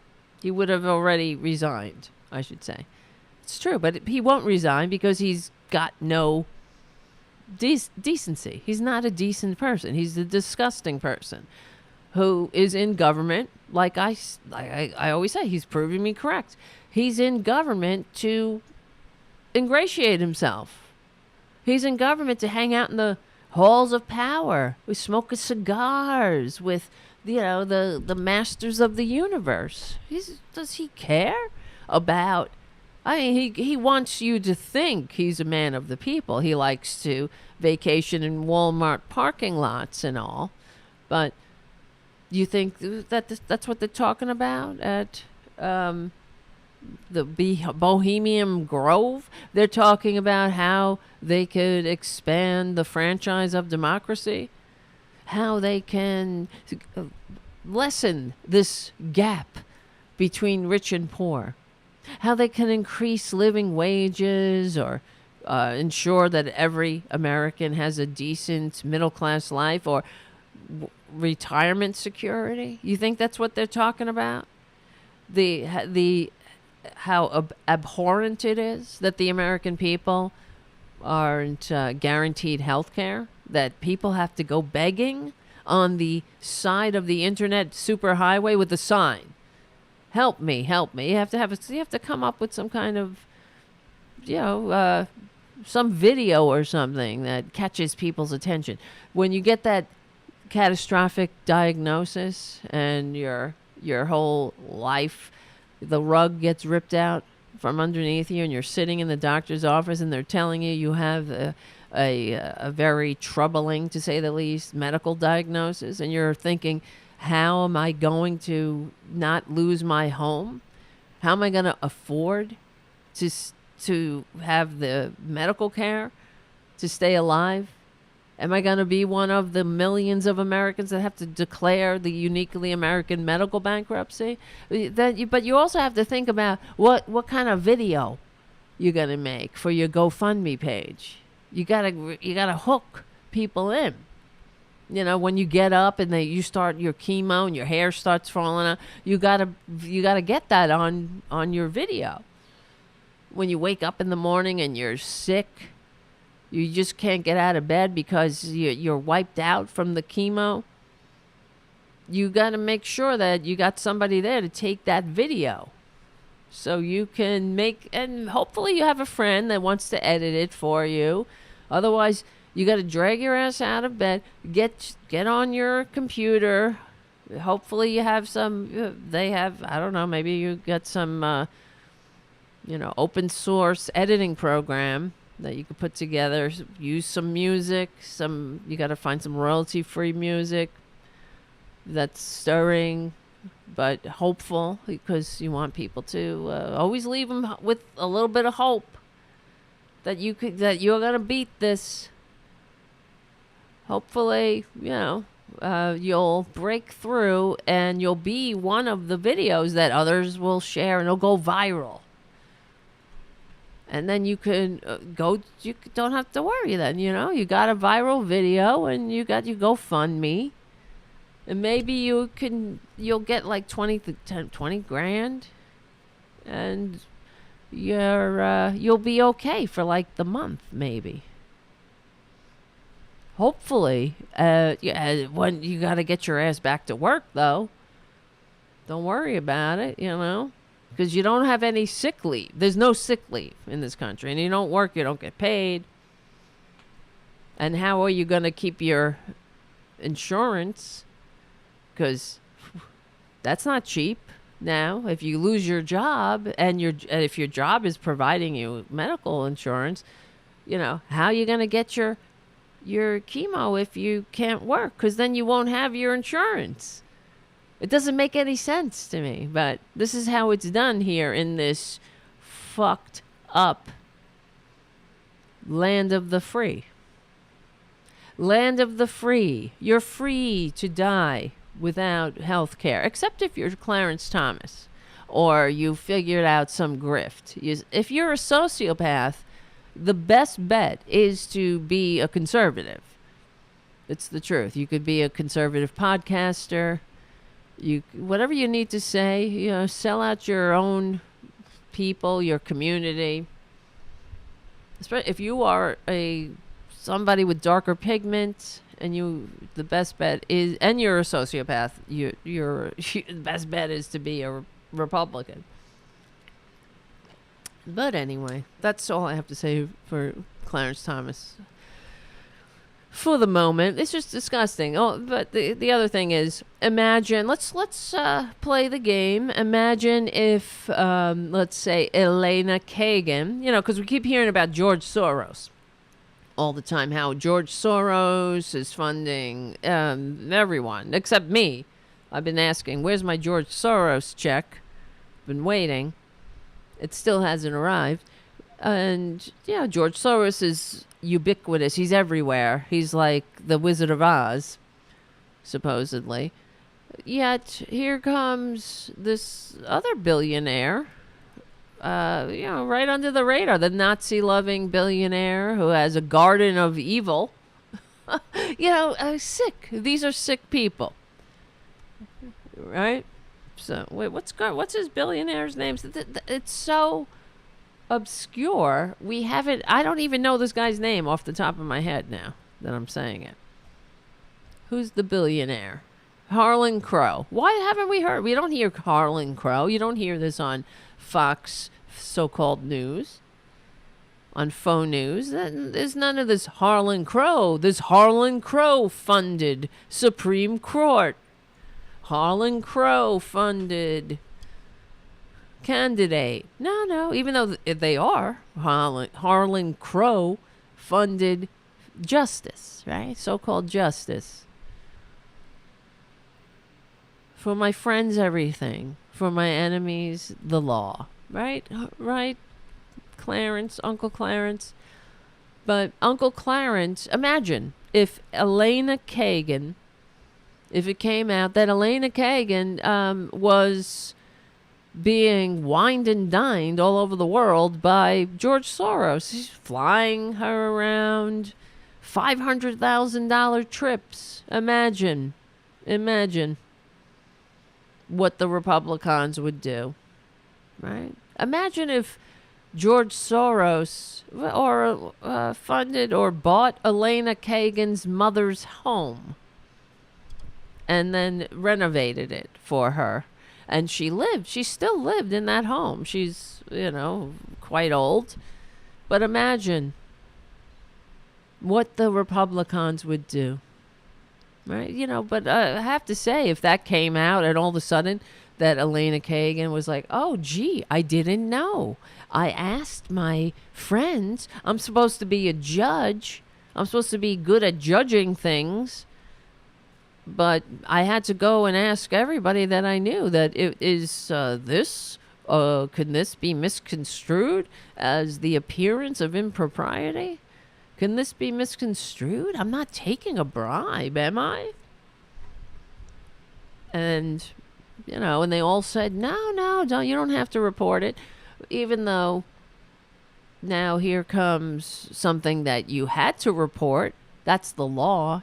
Again, another Republican caught in the act of being themselves a crook, a corrupt crook who squats in the halls of power because they love power and they love kicking down on the rest of us while, fomenting insurrection. But Elena Kagan would have resigned.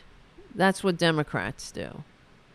Right? But Uncle Clarence has no integrity.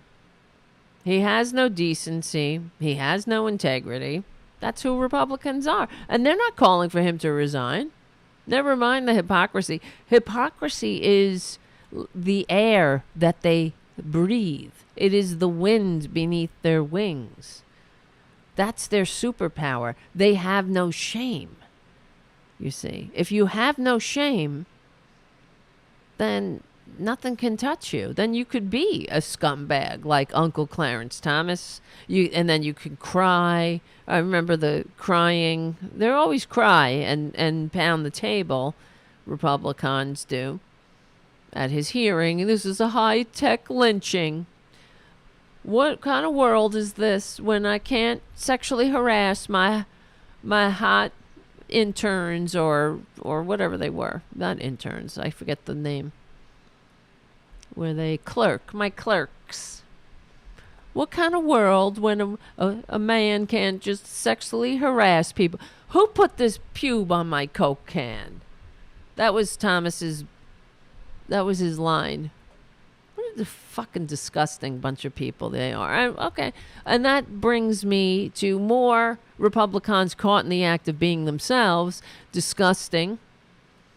Okay. Now, here's one. I know I only have 20 minutes left of the show, so I better get to it. They're gross. Let's see. Where is this one? Okay, yeah, Republican. You know how they're always talking about people grooming. Everybody's a groomer. Well, here's this Republican. Where is it? I'm trying to get it so you could see what I'm seeing. See? Okay. Republican. Here's a former South Dakota state Senate candidate was sentenced to 10 years in prison after pleading guilty to 2 counts of incest on Tuesday morning. Joel Matthew Koskan, 44, of Wood, was remanded to the custody of the Melite County Sheriff to begin his prison sentence following Tuesday's sentencing at Hughes County Courthouse. I can't talk. Sixth Circuit Judge Margot Northrup sentenced him to the maximum 5 years in the penalty for sexual penetration and the maximum 5 years in the penitentiary for fellatio. He was also fined $10,000 on each count. The 2 incest charges stem from incidents that occurred between April 2nd and April 16th involving Koskan's adoptive daughter. So he adopted a daughter so he can sexually abuse her. During the arraignment and sentencing hearing, I'm sure he got a lot of pats on the back. Aren't you a good, upstanding Christian adopting this daughter of yours? I think she was an indigenous person. During the arraignment and sentencing hearing, the 20-year-old victim spoke out to the court, saying that the abuse has been going on for too long, and it had been very hard for her. She stated that what she wants is what's right. This was not my fault, the victim said. What he did is going to stay with me for life.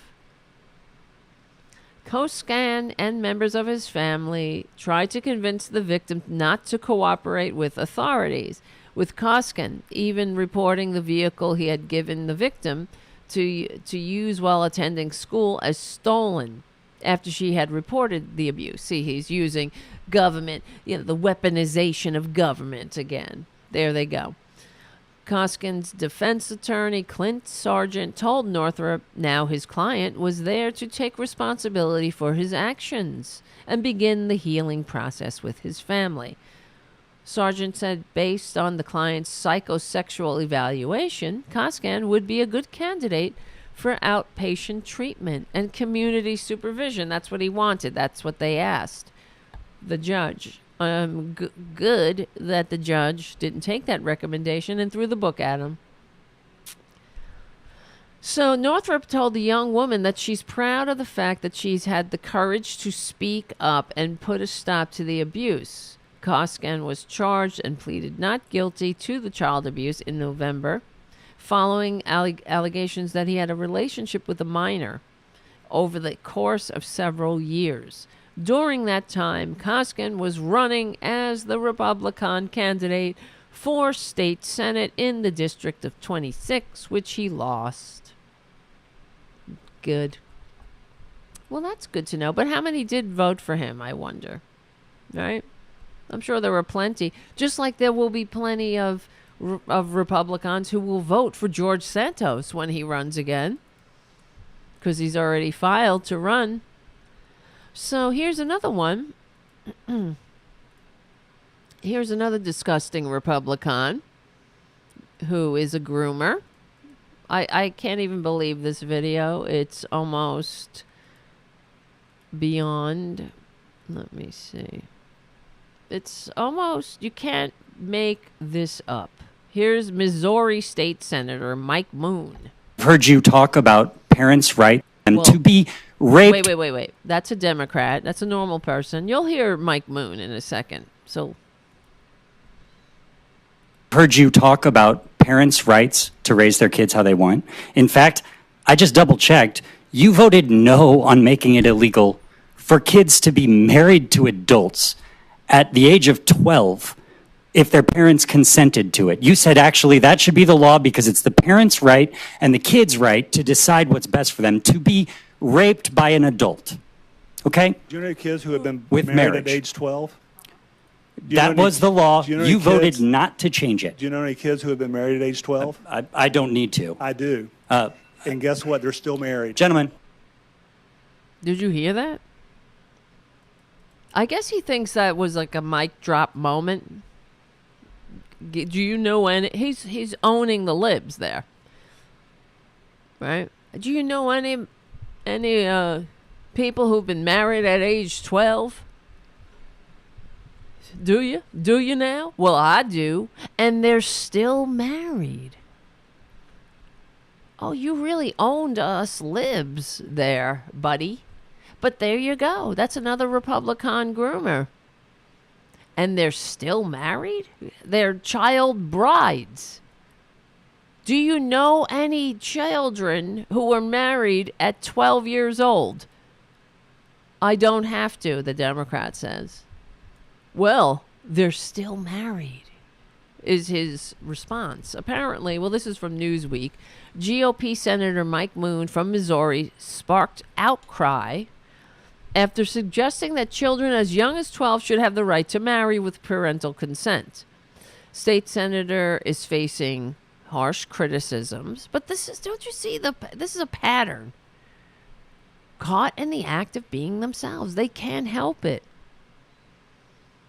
They just can't help it. They say things and people, the rest of the world are like, what are you, what? What? Did you say that? It's like the Matt Walsh guy. Remember, we played videos of him justifying child brides.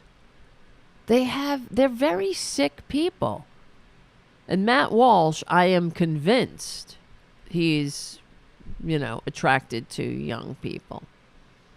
Let's put it that way, legally and peacefully. No, not legally and peacefully, because he says things that it's a tell.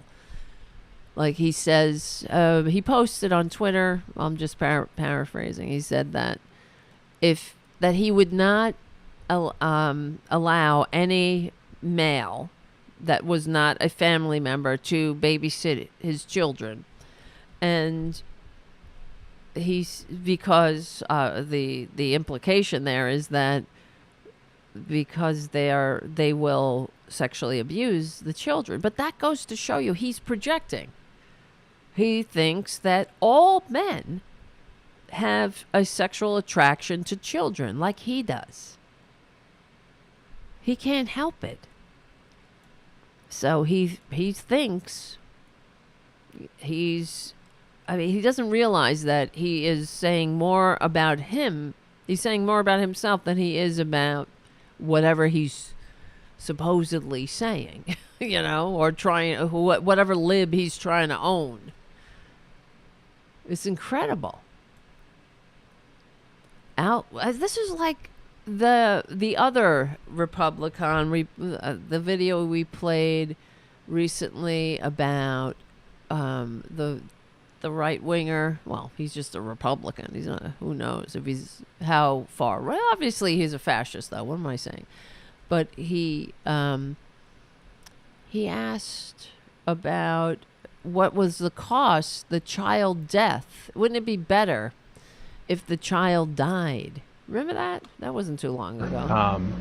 In the case where child abuse is fatal, obviously it's not good for the child, but it's actually a benefit to society because there aren't needed for government services and whatnot over the whole course of that child's life. Right. Through the chair, can you say that again?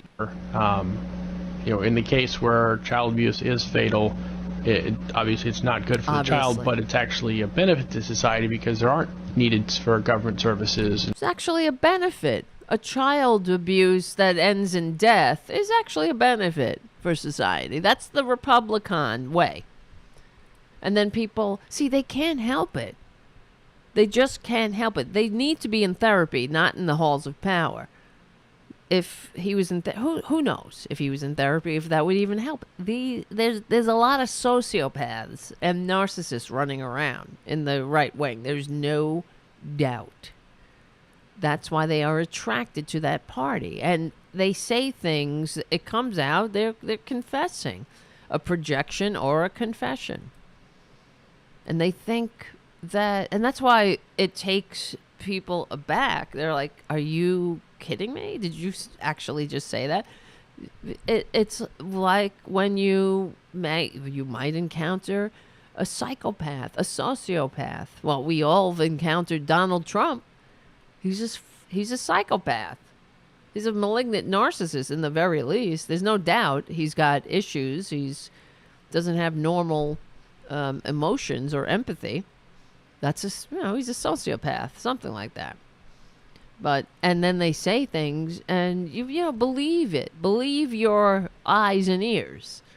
There are more psychopaths and sociopaths than we would like to think. We all just assume that people are operating with the same amount of emotional cues, but not everybody. So, who sits there and says, obviously it's not good for the child, but it's a benefit for society if a child abuse ends in death because, they won't be using government services when a normal person, normal, emotionally stable, emotionally capable human trying to serve their community in the halls of power would want to do everything in their power to ensure that a child who's being abused, that there are services to not only expose the abuse, but to help that child. What sick person has a thought in their mind that it's better for society if the child dies? Now, I'm sure he's all anti-abortion, of course, right? He wants, he's a good Christian, I'm sure, as well. Who even thinks like that? That's why the person who was responding said, "Excuse me? Did I hear you correctly? What are you saying?" And then the matter of fact, well, of course it's not good for the child, but,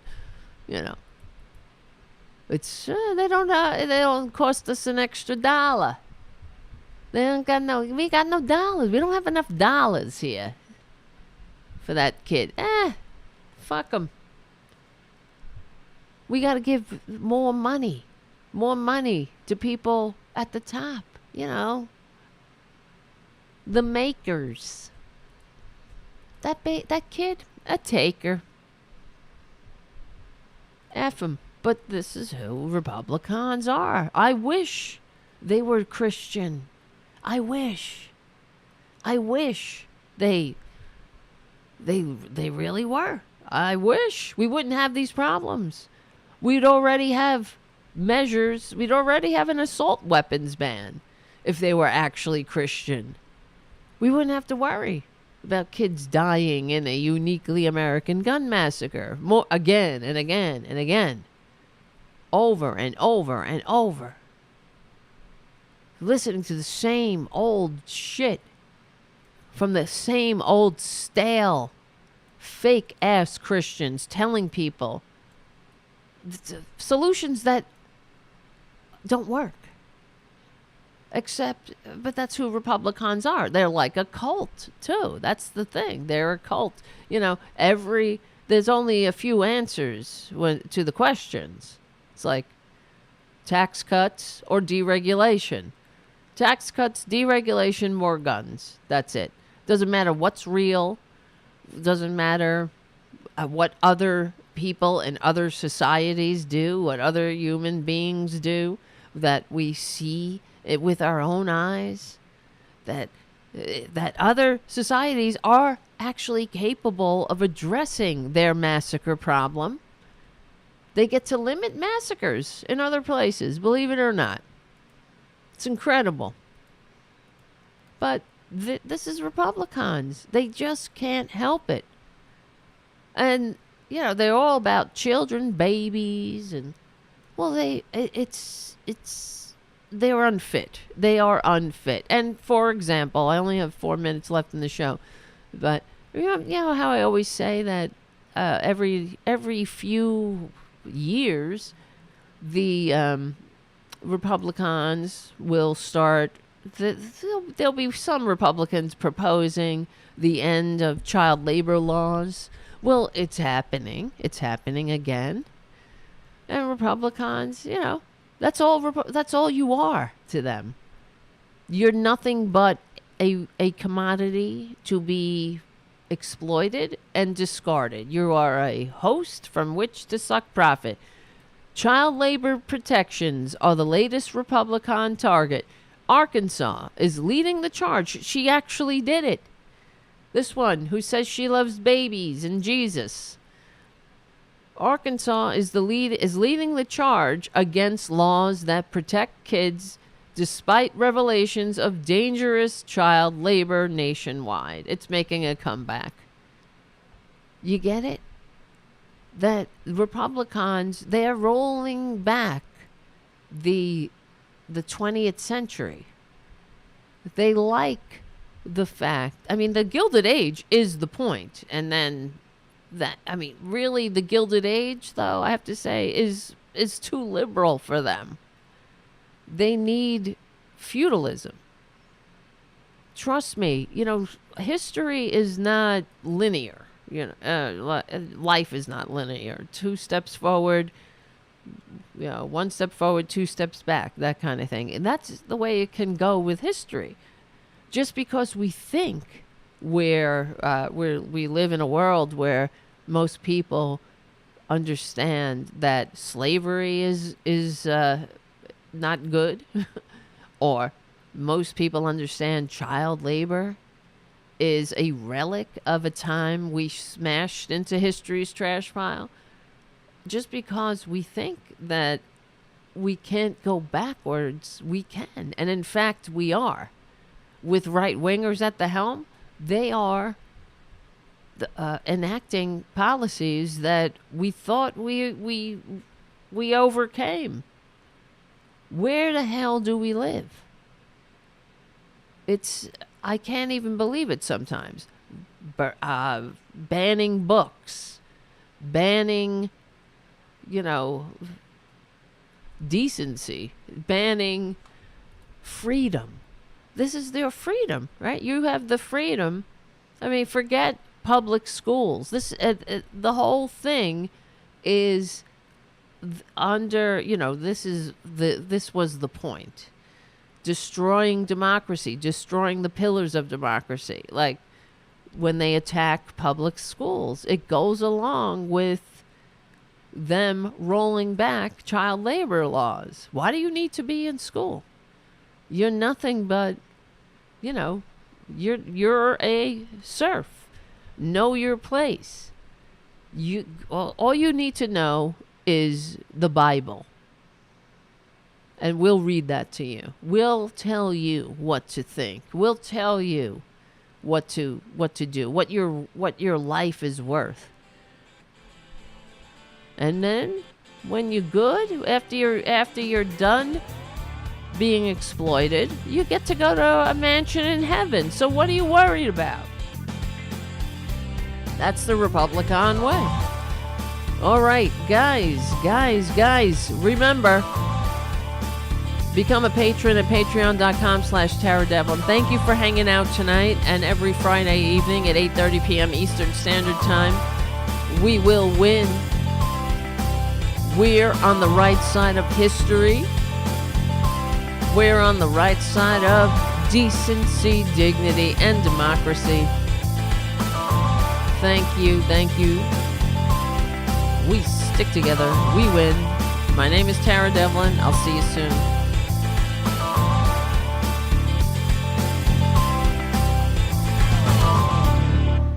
All right. Thank you, guys. I know. Haiku. In case you missed the memo, Republicans, suffer the children didn't mean make the children suffer. It's incredible. It's absolutely incredible. You're right. And thank you, Anti-Gravity Workshop. I really appreciate your kind words. It means a lot. It keeps me going. Because I am my own worst critic, and maybe maybe there are some more worse critics out there. I get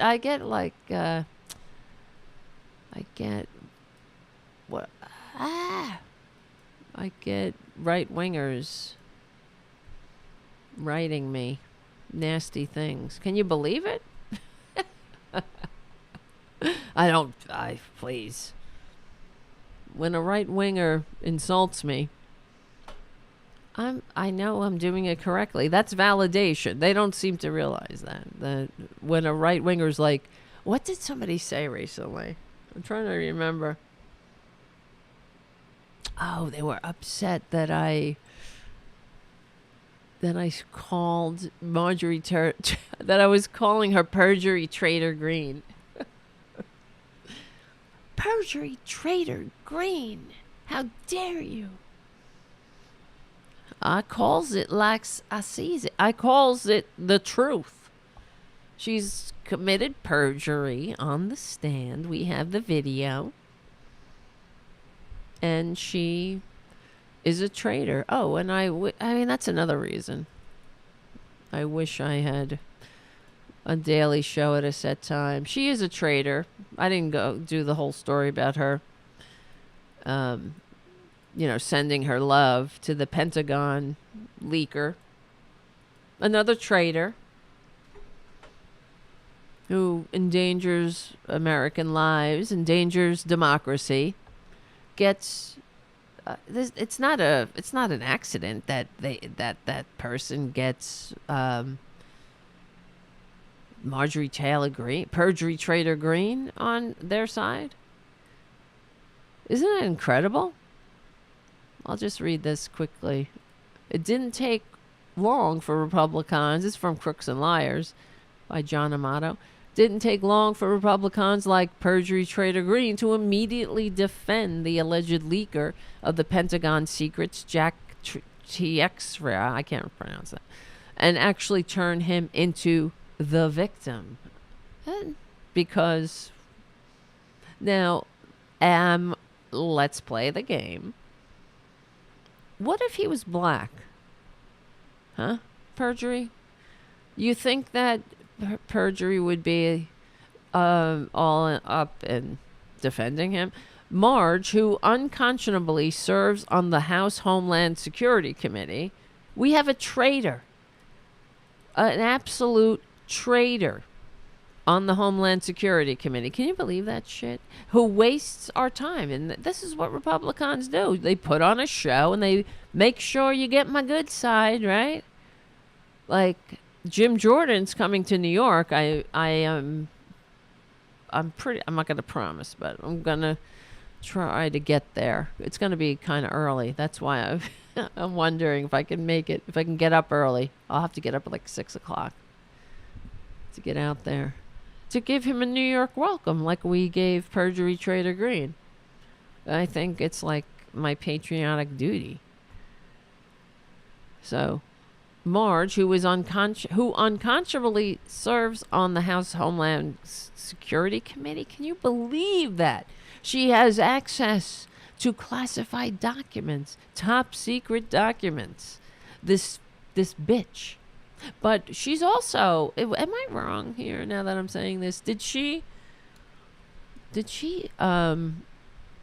release or accidentally, oh yeah, wait, hold on. Marjorie, didn't she accidentally, not accidentally, on purpose, she revealed something classified on C-SPAN? Marjorie. Well, I guess maybe Trump had thought about it and declassified it. Releases classified information.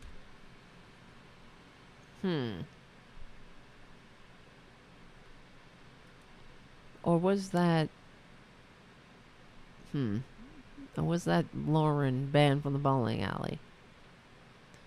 Anyway, whatever. I'll have to look that up. I thought I remember that she had said something in the openly, and oh yeah, she did. And the person that was testified was like, I'm not going to discuss classified information in a public forum. She was asking him questions, and it was classified.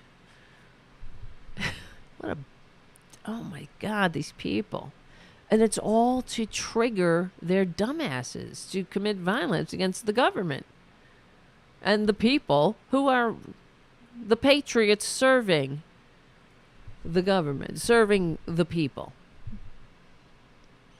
Yes, so she writes, Jake Teixeira is a white male Christian and anti-war, which is why he's in the Air National Guard, I guess. That makes him an enemy to the Biden regime. Fuck you. And he told the truth about troops being on the ground in Ukraine and a lot more. Ask yourself who is the real enemy? A young, low-level National Guardsman? Or the administration that is waging war in Ukraine? A non-NATO nation against nuclear Russia without war powers. How dare you? You see what traitors these are? Putin couldn't ask for better compatriots. He couldn't ask for better comrades, Putin. Putin thanks you for your service. And then Liz Cheney responded, Marjorie Taylor Greene makes clear yet again that she cannot be trusted with America's national security information and should not have a secret clearance of any kind or security clearance. Absolutely. Neither should Trump have had a clearance. What else did he do? Who did he sell our secrets to for $2 billion? I don't hear anything about that from Republicans. It's incredible. Yes. Greene's stance on the matter of the security breach is a stark reversal from her position on previous leaks. In 2022, the Congress... they're calling a congresswoman. Can you believe that? Called the leak of a draft Supreme Court decision that would overturn Roe v. Wade basically like an insurrection on of the Supreme Court. Because everything's an insurrection now, as we discussed on another show. This is their tactic, to call peaceful protest an insurrection, to call anything that, whatever, anything that could, that upsets them is an insurrection, even though, because they're in the midst of an insurrection and they're gaslighting. So, and they're Nazis. They're Nazis. Yeah, I don't know. There's this article that was written by Joseph Goebbels. I wish I had it handy. And it was before the war broke out. Let me see. Joseph. And he writes, or it was before the United States was in the war, Joseph.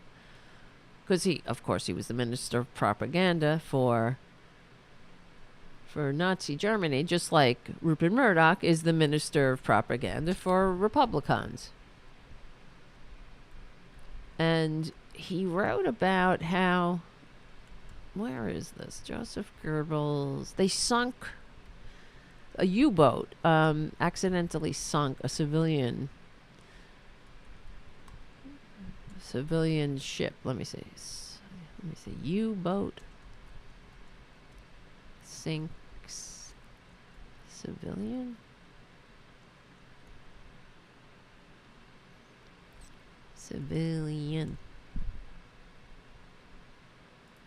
And then he wrote an article about it. And it was printed, if I'm not mistaken. It was printed in the New York Times. Anyway, I'll have to look it up. But he was, saying how this was all, it was all a lie to make the Germans look bad. It reminded me so much of the filth and lies that come out of the mouths of our fascists. How everything is twisted. How they gaslight. Well, it is, if it walks like a fascist and talks like a fascist and lies like a fascist and gaslights like a fascist, that's what we're up against, a bunch of fascists. All right. I got to get the show ready. I forgot. It's all bugged out. It's going to take me longer to fix it. Guys, it's been great hanging out tonight. Thank you, Robin, for your super chat. High five always with an open, trusting hand.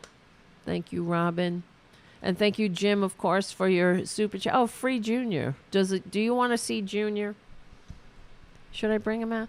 Thank you, Barry, for your super chat, and Pookie's mommy, and Robin. And another thing I have to do, I keep saying it, I'm threatening it, I will do it. I have to get the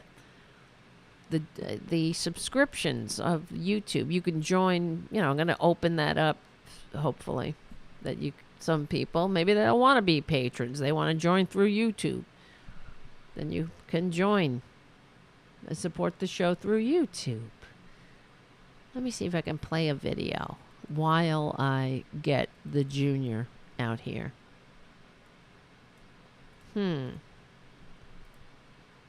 What's a disgusting thing to play?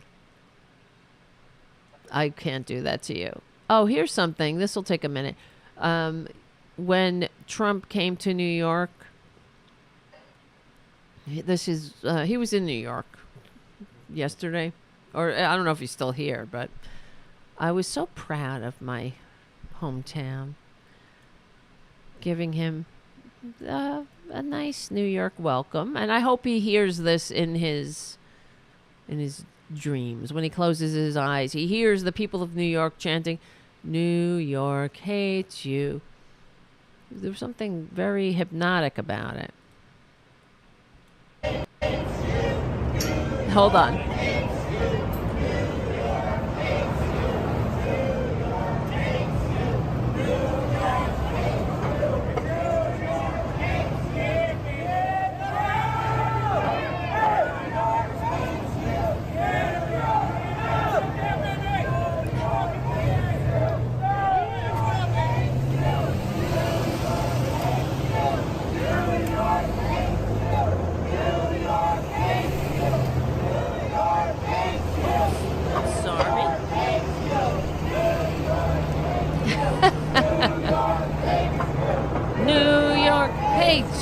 Join it. Hates you. New York hates you. It's a very catchy tune. Hates you. New York hates you. You can pick it up. New York hates you. New York. All right. All right, guys. This is Tara Jr. Jr. He's here. See? How you doing? You're a good boy. He's not happy. He was in the bedroom. You hear him yelling at me? Meow. All right. There you go. There you go. All right, my friends. Thank you so much for hanging out. I got to get the show ready for Progressive Voices, and then I got to get unconscious and dream about a world without Republicans, where they're legally and peacefully in history's trash pile. All right, my friends. I'll see what happens. If I can get down to Jim Jordan's welcome party, I'll try to live stream it. Maybe it'll work this time. Who knows? We'll see. Otherwise, remember, we will win. Because, why? We're on the right side of history. Oh, shit. Here he comes. Ah! We're on the right side of decency, dignity, and democracy. Thank you, guys. I missed you. It's nice to see you again. My name is Tara Devlin. Become a patron at patreon.com if you can. And I will see you very soon.